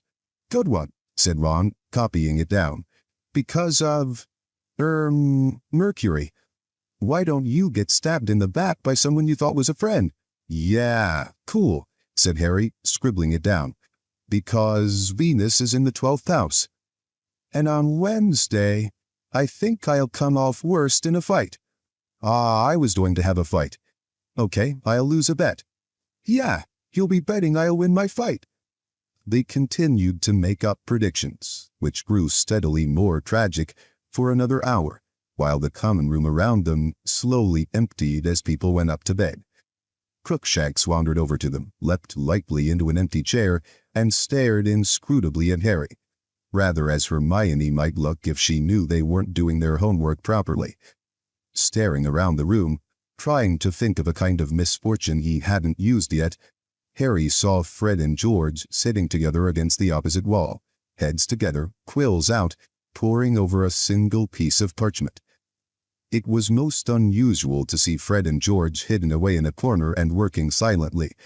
They usually liked to be in the thick of things and the noisy center of attention. There was something secretive about the way they were working on the piece of parchment, and Harry was reminded of how they had sat together writing something back at the Burrow. He had thought then that it was another order form for Weasley's Wizard Wheezes, but it didn't look like that this time. If it had been, they would surely have let Lee Jordan in on the joke. He wondered whether it had anything to do with entering the Triwizard Tournament. As Harry watched, George shook his head at Fred, scratched out something with his quill, and said in a very quiet voice that nevertheless carried across the almost deserted room, "No, that sounds like we're accusing him. Gotta be careful." Then George looked over and saw Harry watching him. Harry grinned and quickly returned to his predictions. He didn't want George to think he was eavesdropping. Shortly after that, the twins rolled up their parchment, said good night, and went off to bed. Fred and George had been gone 10 minutes or so when the portrait hall opened, and Hermione climbed into the common room, carrying a sheaf of parchment in one hand and a box whose contents rattled as she walked in the other. Crookshanks arched his back, purring. "Hello," she said. "I've just finished."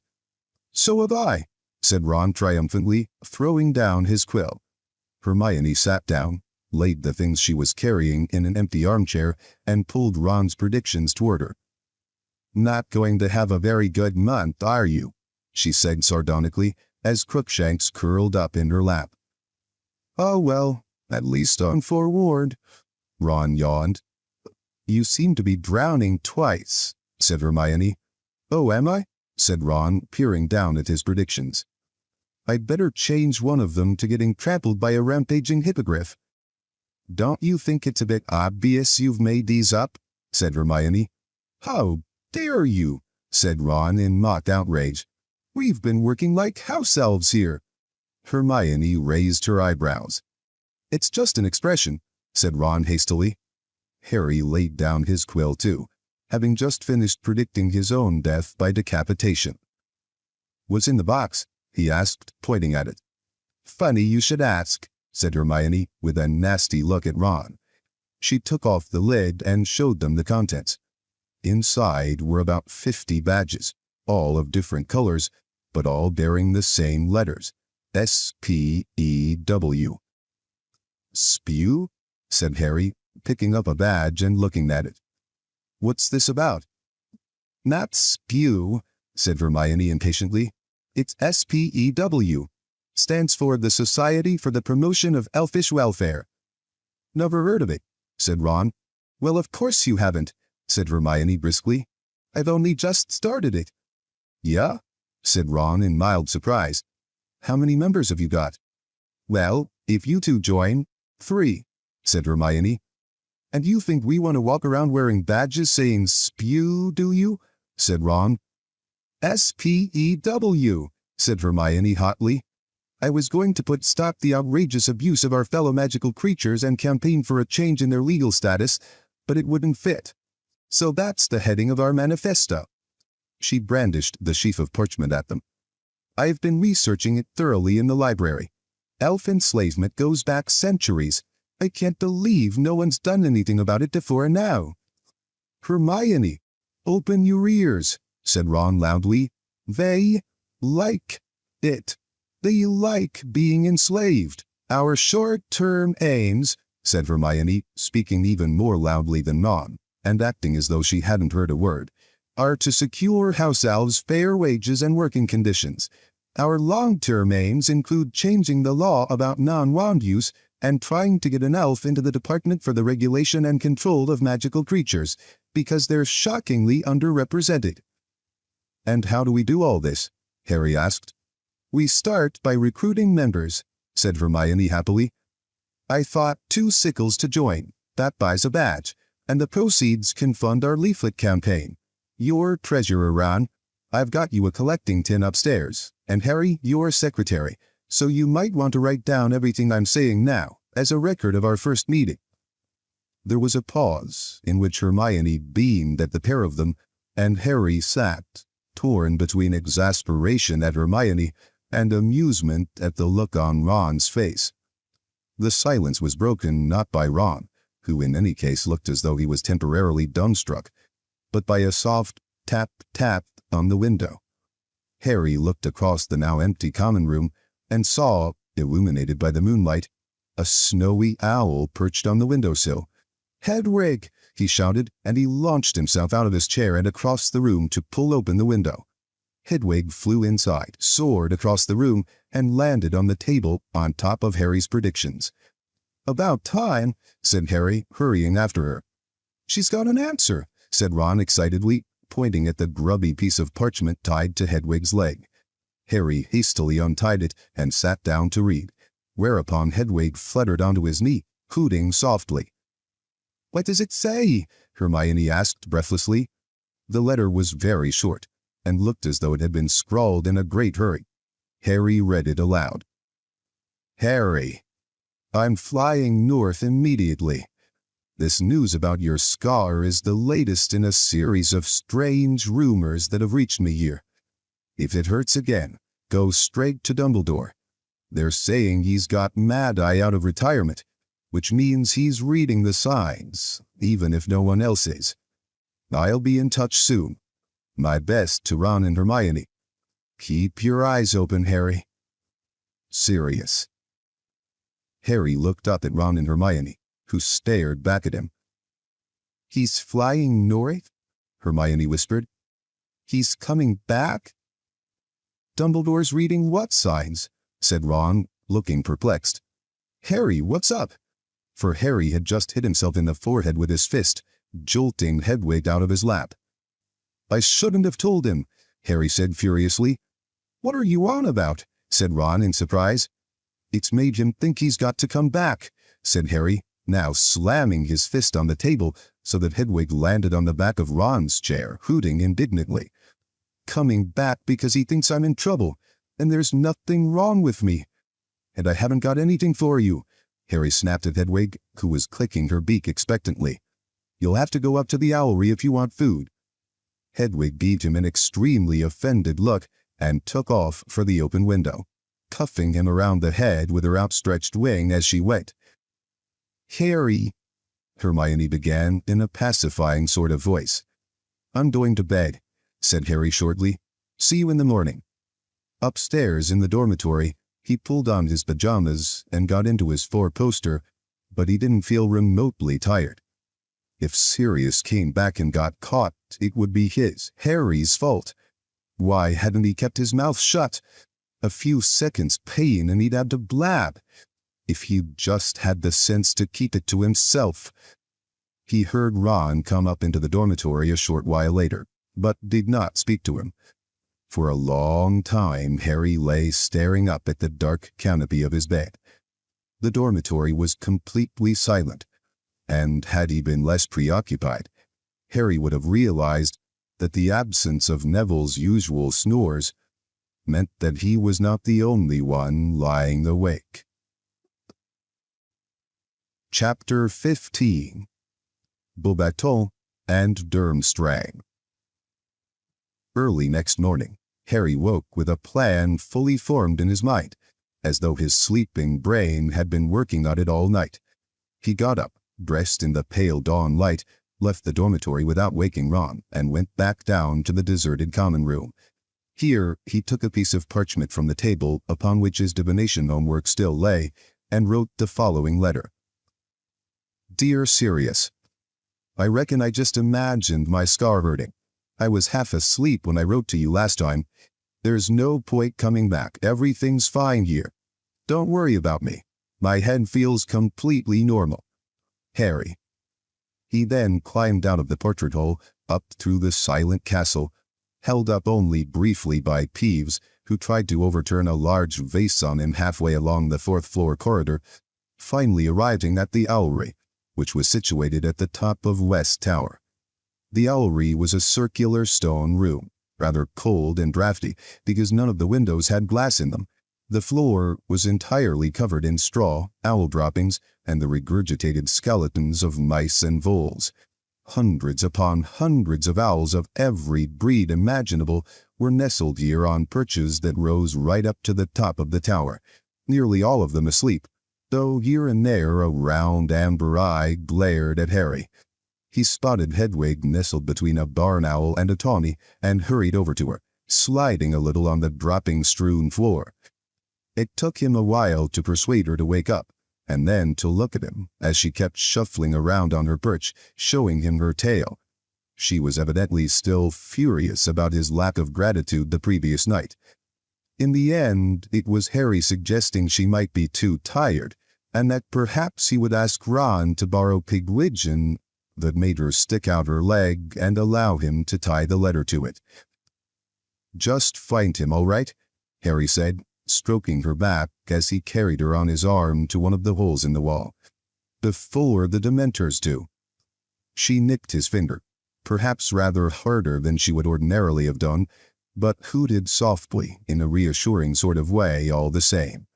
Then she spread her wings and took off into the sunrise. Harry watched her fly out of sight with the familiar feeling of unease back in his stomach. He had been so sure that Sirius's reply would alleviate his worries rather than increasing them.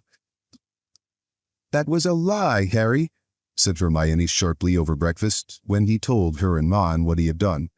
"You didn't imagine your scar hurting, and you know it." "So what?" said Harry. "He's not going back to Azkaban because of me." "Drop it," said Ron sharply to Hermione as she opened her mouth to argue some more. And for once, Hermione heeded him and fell silent. Harry did his best not to worry about Sirius over the next couple of weeks. True, he could not stop himself from looking anxiously around every morning when the post owls arrived, nor late at night before he went to sleep prevent himself from seeing horrible visions of Sirius, cornered by Dementors down some dark London street. But between times he tried to keep his mind off his godfather. He wished he still had Quidditch to distract him. Nothing worked so well on a troubled mind as a good hard training session. On the other hand, their lessons were becoming more difficult and demanding than ever before, particularly Moody's defense against the dark arts. To their surprise, Professor Moody had announced that he would be putting the Imperius Curse on each of them in turn to demonstrate its power and to see whether they could resist its effects. But you said it's illegal, Professor," said Hermione uncertainly, as Moody cleared away the desks with a sweep of his wand, leaving a large clear space in the middle of the room. "You said to use it against another human was—" "Dumbledore wants you taught what it feels like," said Moody, his magical eyes swiveling onto Hermione and fixing her with an eerie, unblinking stare. "If you'd rather learn the hard way, when someone's putting it on you so they can control you completely, fine by me. You're excused. Off you go." He pointed one gnarled finger toward the door. Hermione went very pink and muttered something about not meaning that she wanted to leave. Harry and Ron grinned at each other. They knew Hermione would rather eat Bubo-tuber pus than miss such an important lesson. Moody began to beckon students forward in turn and put the Imperius Curse upon them. Harry watched as one by one his classmates did the most extraordinary things under its influence. Dean Thomas hopped 3 times around the room, singing the national anthem. Lavender Brown imitated a squirrel. Neville performed a series of quite astonishing gymnastics he would certainly not have been capable of in his normal state. Not one of them seemed to be able to fight off the curse, and each of them recovered only when Moody had removed it. "Potter," Moody growled, "you next." Harry moved forward into the middle of the classroom, into the space that Moody had cleared of desks. Moody raised his wand, pointed it at Harry, and said, "Imperio." It was the most wonderful feeling. Harry felt a floating sensation as every thought and worry in his head was wiped gently away, leaving nothing but a vague, untraceable happiness. He stood there feeling immensely relaxed, only dimly aware of everyone watching him. And then he heard Mad-Eye Moody's voice, echoing in some distant chamber of his empty brain. "Jump onto the desk. Jump onto the desk." Harry bent his knees obediently, preparing to spring. "Jump onto the desk." "Why, though?" Another voice had awoken in the back of his brain. "Stupid thing to do, really," said the voice. "Jump onto the desk." No, I don't think I will, thanks, said the other voice, a little more firmly. No, I don't really want to. Jump. No. The next thing Harry felt was considerable pain. He had both jumped and tried to prevent himself from jumping. The result was that he'd smashed headlong into the desk, knocking it over, and, by the feeling in his legs, fractured both his kneecaps. Now that's more like it, growled Moody's voice, and suddenly Harry felt the empty, echoing feeling in his head disappear. He remembered exactly what was happening, and the pain in his knees seemed to double. Look at that, you lot. Potter fought. He fought it, and he damn near beat it. We'll try that again, Potter, and the rest of you pay attention. Watch his eyes. That's where you see it. Very good, Potter, very good indeed. They'll have trouble controlling you. The way he talks, Harry muttered as he hobbled out of the Defense Against the Dark Arts class an hour later. Moody had insisted on putting Harry through his paces 4 times in a row, until Harry could throw off the curse entirely. You'd think we were all going to be attacked any second. Yeah, I know, said Ron, who was skipping on every alternate step. He had had much more difficulty with the curse than Harry, though Moody assured him the effects would wear off by lunchtime. Talk about paranoid. Ron glanced nervously over his shoulder to check that Moody was definitely out of earshot, and went on. No wonder they were glad to get shot of him at the ministry. Did you hear him telling Seamus what he did to that witch who shouted boo behind him on April Fool's Day? And when are we supposed to read up on resisting the Imperious Curse with everything else we've got to do? All the 4th years had noticed a definite increase in the amount of work they were required to do this term. Professor McGonagall explained why when the class gave a particularly loud groan at the amount of transfiguration homework she had assigned. You are now entering the most important phase of your magical education, she told them, her eyes glinting dangerously behind her square spectacles. Your ordinary wizarding levels are drawing closer. We don't take OWLs till 5th year, said Dean Thomas indignantly. Maybe not, Thomas, but believe me, you need all the preparation you can get. Miss Granger remains the only person in this class who has managed to turn a hedgehog into a satisfactory pincushion. I might remind you that your pincushion, Thomas, still curls up in fright if anyone approaches it with a pin. Hermione, who had turned rather pink again, seemed to be trying not to look too pleased with herself. Harry and Ron were deeply amused when Professor Trelawney told them that they had received top marks for their homework in their next divination class. She read out large portions of their predictions, commending them for their unflinching acceptance of the horrors in store for them. But they were less amused when she asked them to do the same thing for the month after next. Both of them were running out of ideas for catastrophes.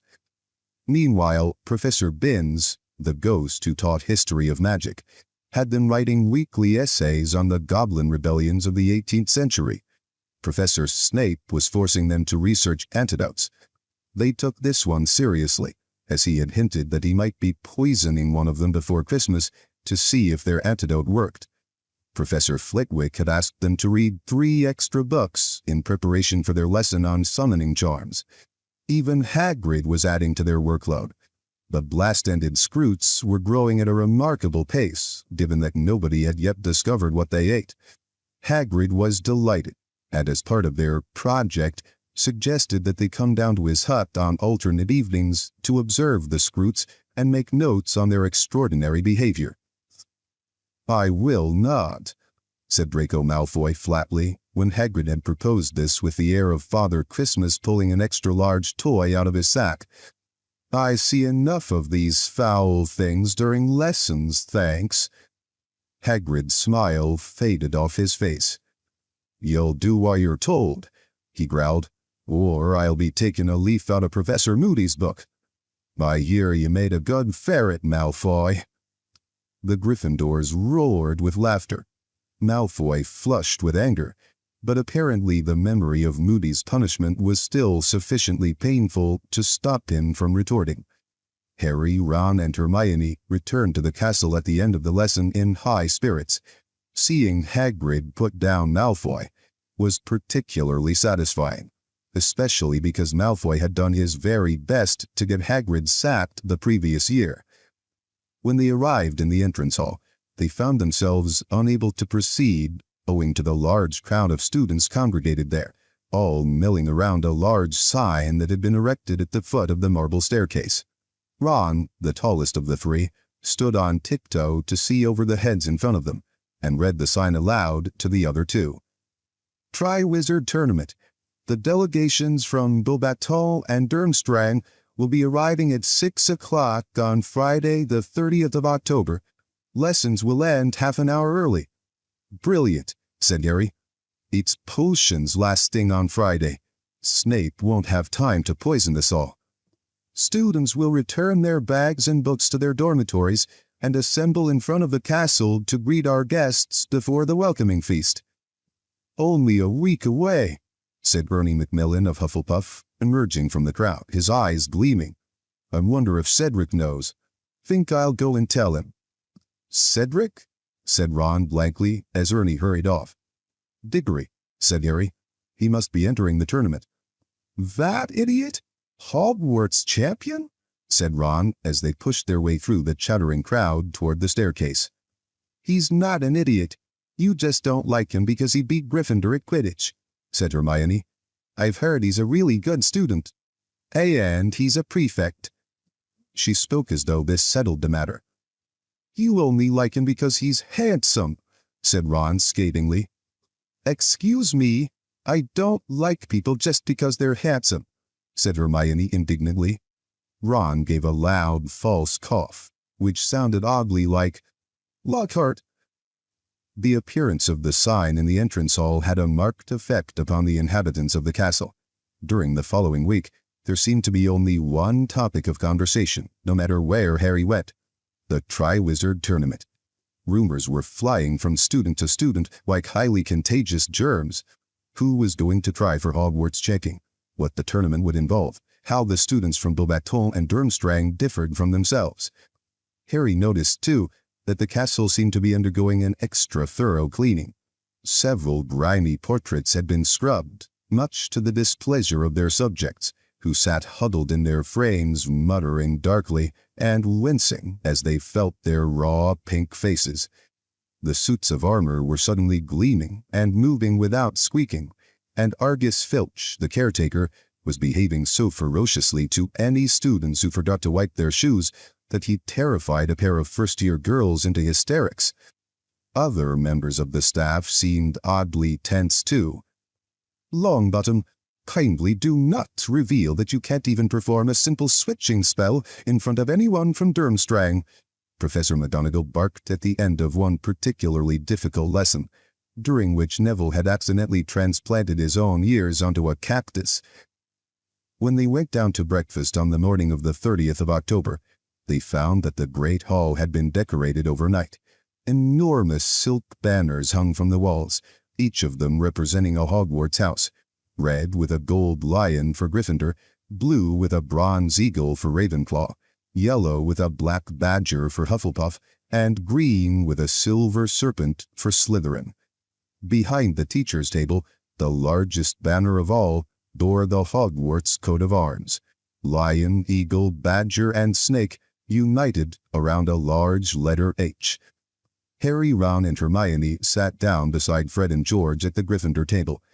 Once again, and most unusually, they were sitting apart from everyone else and conversing in low voices. Ron led the way over to them. "It's a bummer, all right," George was saying gloomily to Fred. "But if he won't talk to us in person, we'll have to send him the letter after all. Or we'll stuff it into his hand. He can't avoid us forever." "Who's avoiding you?" said Ron, sitting down next to them. "Wish you would," said Fred, looking irritated at the interruption. "What's a bummer?" Ron asked George. "Having a nosy git like you for a brother," said George. You two got any ideas on the Triwizard Tournament yet? Harry asked. Thought any more about trying to enter? I asked McGonagall how the champions are chosen, but she wasn't telling, said George bitterly. She just told me to shut up and get on with transfiguring my raccoon. Wonder what the tasks are going to be, said Ron thoughtfully.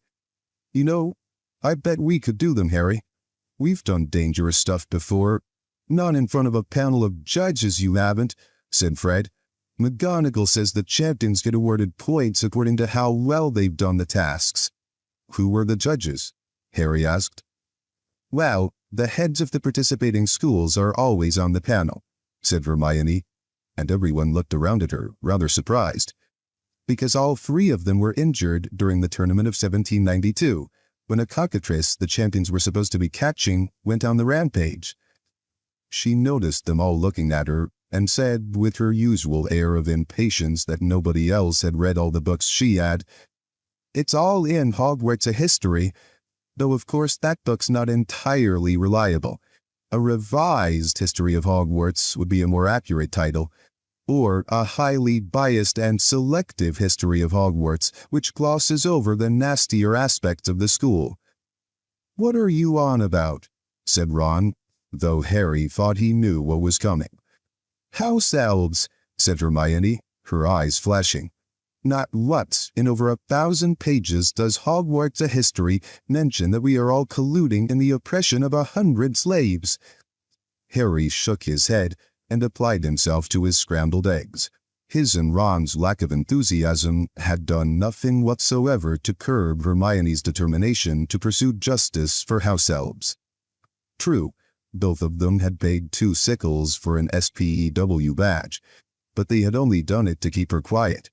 Their sickles had been wasted, however. If anything, they seemed to have made Hermione more vociferous.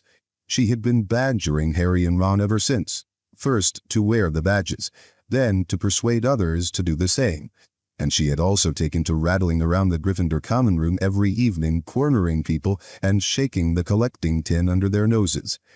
You do realize that your sheets are changed, your fires lit, your classrooms cleaned, and your food cooked by a group of magical creatures who are unpaid and enslaved? She kept saying fiercely.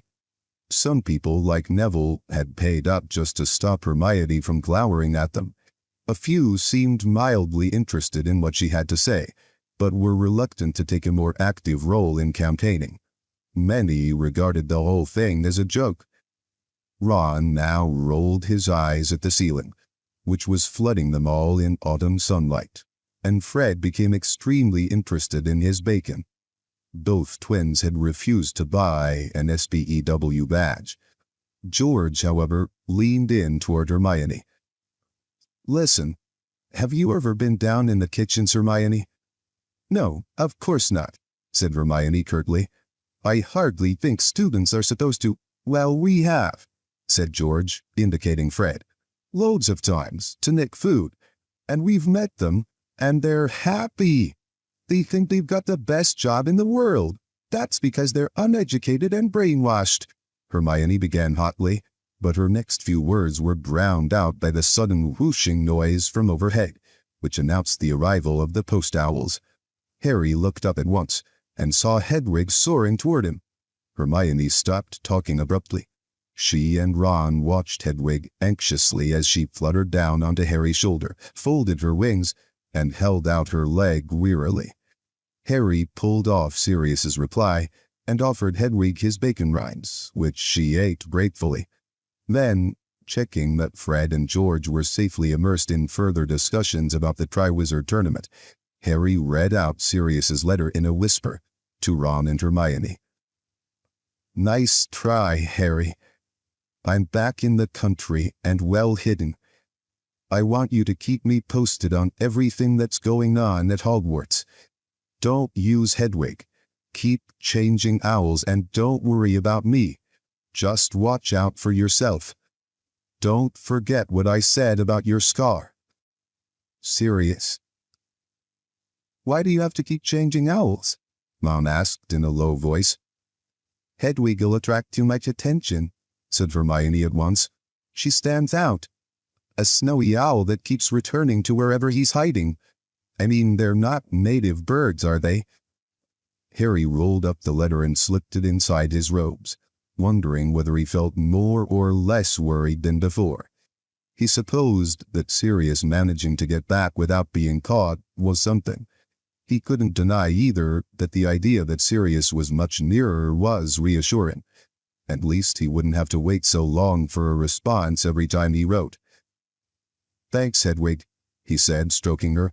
She hooted sleepily, dipped her beak briefly into his goblet of orange juice, then took off again, clearly desperate for a good long sleep in the owlry. There was a pleasant feeling of anticipation in the air that day. Nobody was very attentive in lessons, being much more interested in the arrival that evening of the people from Beaubaton and Durmstrang. Even potions was more bearable than usual, as it was a half an hour shorter. When the bell rang early, Harry, Ron, and Hermione hurried up to Gryffindor Tower, deposited their bags and books as they had been instructed, pulled on their cloaks, and rushed back downstairs into the entrance hall. The heads of houses were ordering their students into lines. "Weasley, straighten your hat," Professor McGonagall snapped at Ron. "Miss Patil, take that ridiculous thing out of your hair." Parvati scowled and removed a large ornamental butterfly from the end of her plate. "Follow me, please," said Professor McGonagall. "First years in front, no pushing." They filed down the steps and lined up in front of the castle. It was a cold, clear evening. Dusk was falling, and a pale, transparent-looking moon was already shining over the Forbidden Forest. Harry, standing between Ron and Hermione in the fourth row from the front, saw Dennis Creevey positively shivering with anticipation among the other first-years. "Nearly 6, said Ron, checking his watch, and then staring down the drive that led to the front gates. "How do you reckon they're coming? The train?" "I doubt it," said Hermione. "How then, broomsticks?" Harry suggested, looking up at the starry sky. "I don't think so. Not from that far away." "A portkey?" Ron suggested. "Or they could apparate. Maybe you're allowed to do it under 17 wherever they come from." "You can't apparate inside the Hogwarts bounds. How often do I have to tell you?" said Hermione impatiently. They scanned the darkening grounds excitedly, but nothing was moving. Everything was still, silent, and quite as usual. Harry was starting to feel cold. He wished they'd hurry up. Maybe the foreign students were preparing a dramatic entrance. He remembered what Mr. Weasley had said back at the campsite before the Quidditch World Cup. "Always the same. We can't resist showing off when we get together." And then Dumbledore called out from the back row where he stood with the other teachers. "Aha! Unless I am very much mistaken, the delegation from Beaubaton approaches." "Where?" said many students eagerly, all looking in different directions. "There!" yelled the sixth year, pointing over the forest. Something large, much larger than a broomstick, or indeed 100 broomsticks, was hurtling across the deep blue sky toward the castle, growing larger all the time. "It's a dragon!" shrieked one of the first years, losing her head completely. "Don't be stupid! It's a flying house!" said Dennis Creevey. Dennis's guess was closer. As the gigantic black shake skimmed over the treetops of the Forbidden Forest and the lights shining from the castle windows hit it, they saw a gigantic powder blue horse-drawn carriage, the size of a large house, soaring toward them, pulled through the air by a dozen winged horses, all palominos, and each the size of an elephant. The front 3 rows of students drew backward as the carriage hurtled ever lower, coming into land at a tremendous speed. Then, with an almighty crash that made Neville jump backward onto a Slytherin 50 years foot, the horse's hoofs, larger than dinner plates, hit the ground. A second later, the carriage landed too, bouncing upon its vast wheels, while the golden horses tossed their enormous heads and rolled large, fiery red eyes. Harry just had time to see that the door of the carriage bore a coat of arms. 2 crossed golden wands, each emitting 3 stars, before it opened.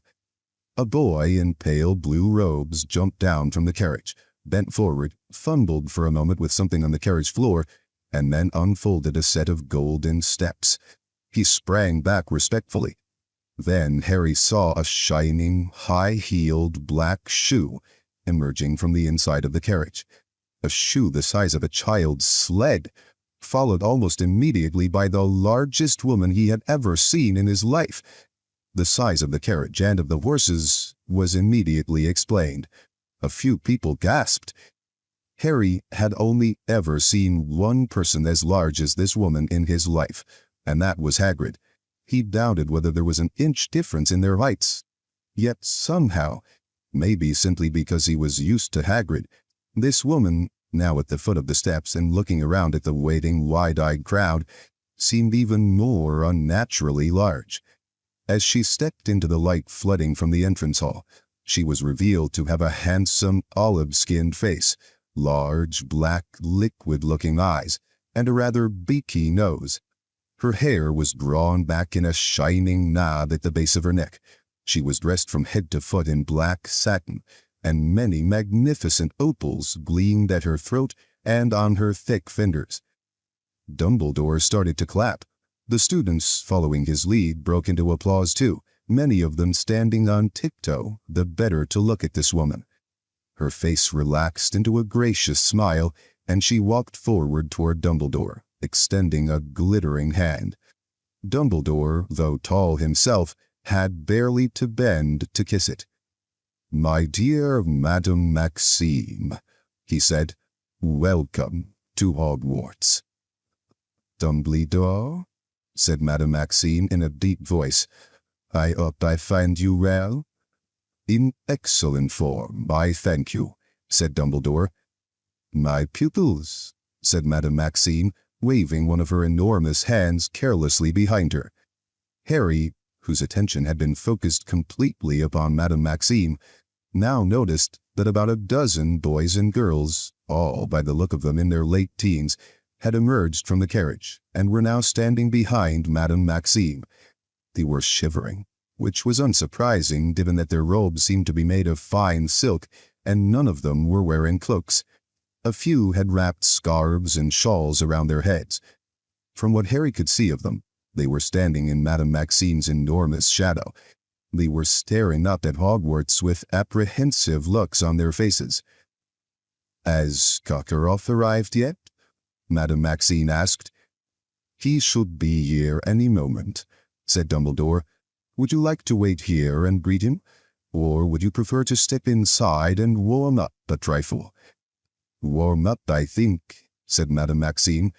"But the horses, our care of magical creatures teacher, will be delighted to take care of them," said Dumbledore, "the moment he has returned from dealing with a slight situation that has arisen with some of his other, charges." "Scroots," Ron muttered to Harry, grinning. "My steeds require, forceful handling," said Madame Maxime, looking as though she doubted whether any care of magical creatures teacher at Hogwarts could be up to the job. "They are very strong." "I assure you that Hagrid will be well up to the job," said Dumbledore, smiling. "Very well," said Madame Maxime, bowing slightly. "Will you please inform this Hagrid that the horses drink only single malt whiskey?" "It will be attended to," said Dumbledore, also bowing. "Come," said Madame Maxime imperiously to her students, and the Hogwarts crowd parted to allow her and her students to pass up the stone steps. "How big do you reckon Durmstrang's horses are going to be?" Seamus Finnegan said, leaning around Lavender and Parvati to address Harry and Ron.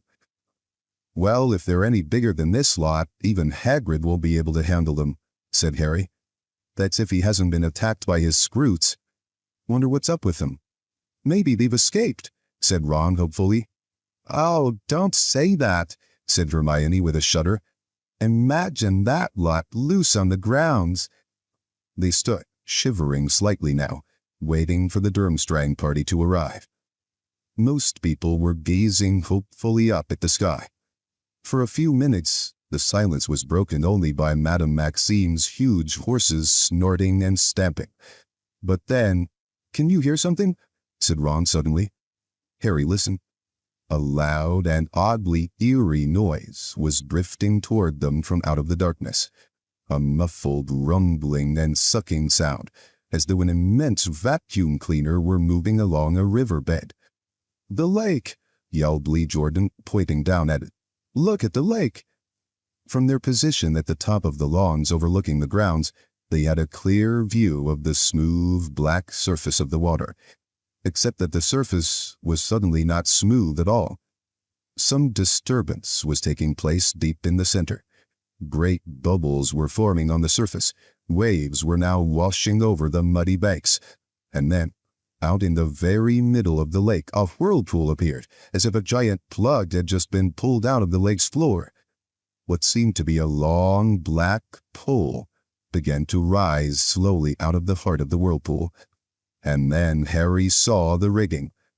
"It's a mast," he said to Ron and Hermione. Slowly, magnificently, the ship rose out of the water, gleaming in the moonlight. It had a strangely skeletal look about it, as though it were a resurrected wreck, and the dim, misty lights shimmering at its portholes looked like ghostly eyes. Finally, with a great slashing noise, the ship emerged entirely, bobbing on the turbulent water, and began to glide toward the bank. A few moments later they heard the splash of an anchor being thrown down in the shallows and the thud of a plank being lowered onto the bank. People were disembarking. They could see their silhouettes passing the lights in the ship's portholes. All of them, Harry noticed, seemed to be built along the lines of Crabbe and Goyle. But then, as they drew nearer walking up the lawns into the light streaming from the entrance hall, he saw that their bulk was really due to the fact that they were wearing cloaks of some kind of shaggy, matted fur.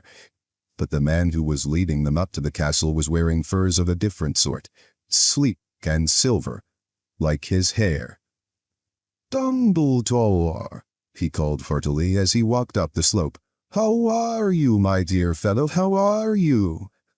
"Blooming, thank you, Professor Karkaroff," Dumbledore replied. Karkaroff had a fruity, unctuous voice. When he stepped into the light pouring from the front doors of the castle, they saw that he was tall and thin like Dumbledore, but his white hair was short, and his goatee, finishing in a small curl, did not entirely hide his rather weak chin. When he reached Dumbledore, he shook hands with both of his own. "Dear old Hogwarts," he said, looking up at the castle and smiling. His teeth were rather yellow, and Harry noticed that his smile did not extend to his eyes, which remained cold and shrewd. "How good it is to be here, how good! Victor, come along into the warmth. You don't mind, Dumbledore? Victor has a slight head cold." Karkaroff beckoned forward one of his students. As the boy passed, Harry caught a glimpse of a prominent curved nose and thick black eyebrows. He didn't need the punch on the arm Ron gave him or the hiss in his ear to recognize that profile. "Harry, it's Krum!" Chapter 16. The Goblet of Fire. "I don't believe it," Ron said in a stunned voice, as the Hogwarts students filed back up the steps behind the party from Durmstrang. "Krum, Harry! Victor Krum!" "For heaven's sake, Ron, he's only a Quidditch player," said Hermione. "Only a Quidditch player?" Ron said, looking at her as though he couldn't believe his ears. "Hermione, he's one of the best seekers in the world. I had no idea he was still at school."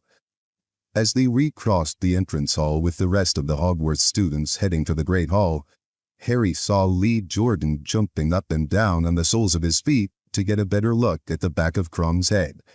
Several sixth-year girls were frantically searching their pockets as they walked. "Oh, I don't believe it! I haven't got a single quill on me. Do you think he'd sign my hat in lipstick?" "Really?" Hermione said loftily as they passed the girls, now squabbling over the lipstick. "I'm getting his autograph if I can," said Ron. "You haven't got a quill, have you, Harry?" Nope, they're upstairs in my bag, said Harry. They walked over to the Gryffindor table and sat down. Ron took care to sit on the side facing the doorway, because Krum and his fellow Durmstrang students were still gathered around it, apparently unsure about where they should sit. The students from Beaubaton had chosen seats at the Ravenclaw table. They were looking around the great hall with glum expressions on their faces. 3 of them were still clutching scarves and shawls around their heads. "It's not that cold," said Hermione defensively. "Why didn't they bring cloaks?" "Over here. Come and sit over here," Ron hissed. "Over here. Hermione, butch up, make a space." "What?" "Too late," said Ron bitterly. Victor Krum and his fellow Durmstrang students had settled themselves at the Slytherin table. Harry could see Malfoy, Crabbe, and Goyle looking very smug about this. As he watched, Malfoy bent forward to speak to Krum. "Yeah, that's right. Smarm up to him, Malfoy," said Ron scathingly. "I bet Krum can see right through him, though. Bet he gets people fawning over him all the time. Where do you reckon they're going to sleep? We could offer him a space in our dormitory, Harry. I wouldn't mind giving him my bed. I could kip on a cat bed." Hermione snorted. "They look a lot happier than the Beaubaton lot," said Harry. The Durmstrang students were pulling off their heavy furs and looking up at the starry black ceiling with expressions of interest. A couple of them were picking up the golden plates and goblets and examining them, apparently impressed. Up at the staff table, Filch, the caretaker, was adding chairs. He was wearing his moldy old tailcoat in honor of the occasion. Harry was surprised to see that he added 4 chairs, 2 on either side of Dumbledore's. "But there are only 2 extra people," Harry said. "Why is Filch putting out 4 chairs? Who else is coming?" "Eh?" said Ron vaguely. He was still staring avidly at Krum. When all the students had entered the hall and settled down at their house tables, the staff entered, filing up to the top table and taking their seats. Last in line were Professor Dumbledore, Professor Karkaroff, and Madame Maxime. When their headmistress appeared, the pupils from Beaubaton leapt to their feet. A few of the Hogwarts students laughed. The Beaubaton party appeared quite unembarrassed, however, and did not resume their seats until Madame Maxime had sat down on Dumbledore's left-hand side. Dumbledore remained standing, and a silence fell over the great hall. "Good evening, ladies and gentlemen, ghosts and, most particularly, guests," said Dumbledore, beaming around at the foreign students. "I have great pleasure in welcoming you all to Hogwarts. I hope and trust that your stay here will be both comfortable and enjoyable." One of the Beaubaton girls, still clutching a muffler around her head, gave what was unmistakably a derisive laugh. "No one's making you stay," Hermione whispered, bristling at her. "The tournament will be officially opened at the end of the feast," said Dumbledore.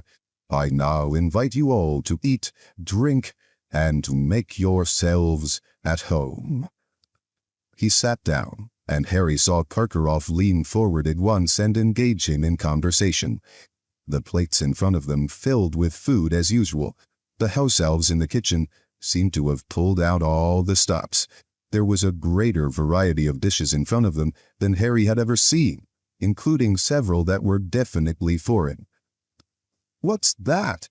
said Ron, pointing at a large dish of some sort of shellfish stew that stood beside a large steak and kidney pudding. "Bouillabaisse," said Hermione. "Bless you," said Ron. "It's French," said Hermione. "I had it on holiday summer before last. It's very nice." "I'll take your word for it," said Ron, helping himself to black pudding. The great hall seemed somehow much more crowded than usual, even though there were barely 20 additional students there. Perhaps it was because their differently colored uniforms stood out so clearly against the black of the Hogwarts robes.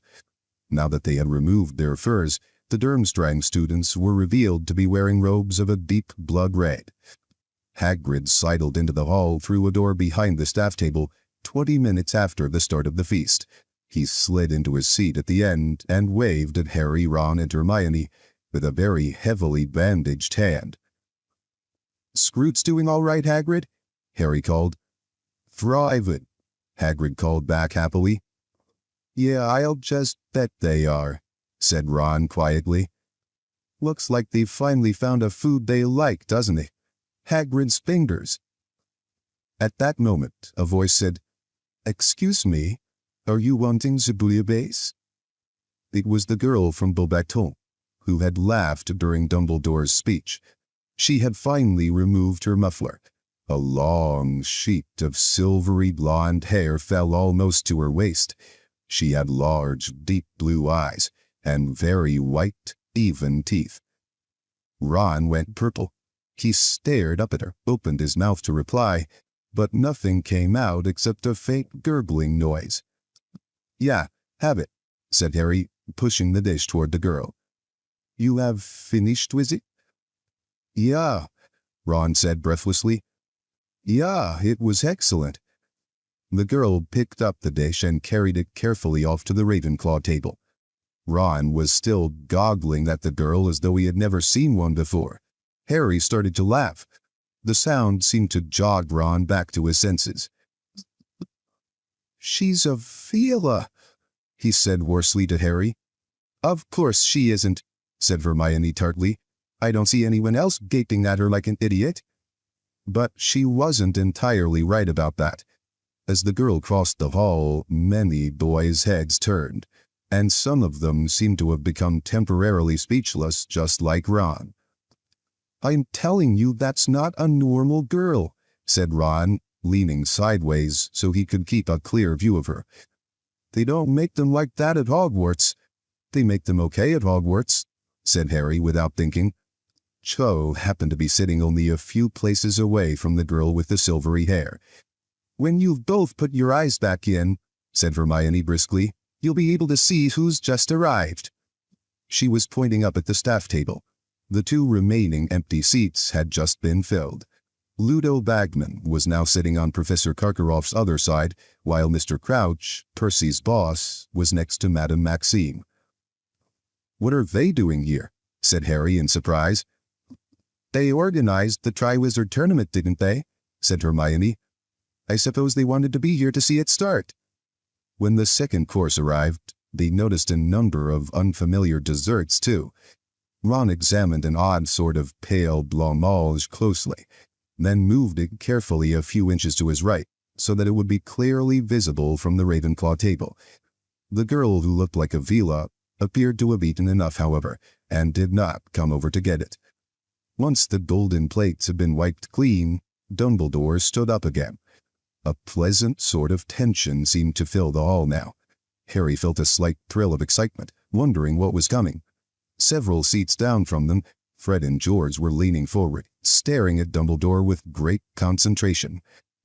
"The moment has come," said Dumbledore, smiling around at the sea of upturned faces. "The Triwizard Tournament is about to start. I would like to say a few words of explanation before we bring in the casket." "The what?" Harry muttered. Ron shrugged. "Just to clarify the procedure that we will be following this year. But first, let me introduce, for those who do not know them, Mr. Bartemius Crouch, head of the Department of International Magical Cooperation." There was a smattering of polite applause.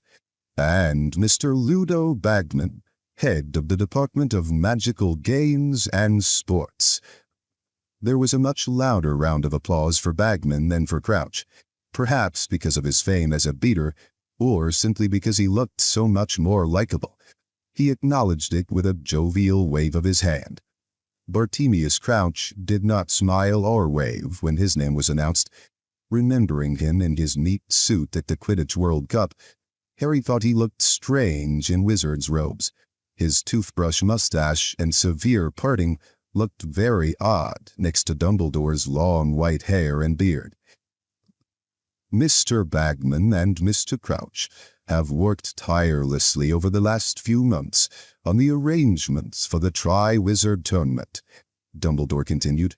and they will be joining myself, Professor Karkaroff, and Madame Maxime on the panel that will judge the champions' efforts." At the mention of the word champions, the attentiveness of the listening students seemed to sharpen. Perhaps Dumbledore had noticed their sudden stillness, for he smiled as he said, "The casket, then, if you please, Mr. Filch." Filch, who had been lurking unnoticed in a far corner of the hall, now approached Dumbledore carrying a great wooden chest encrusted with jewels. It looked extremely old,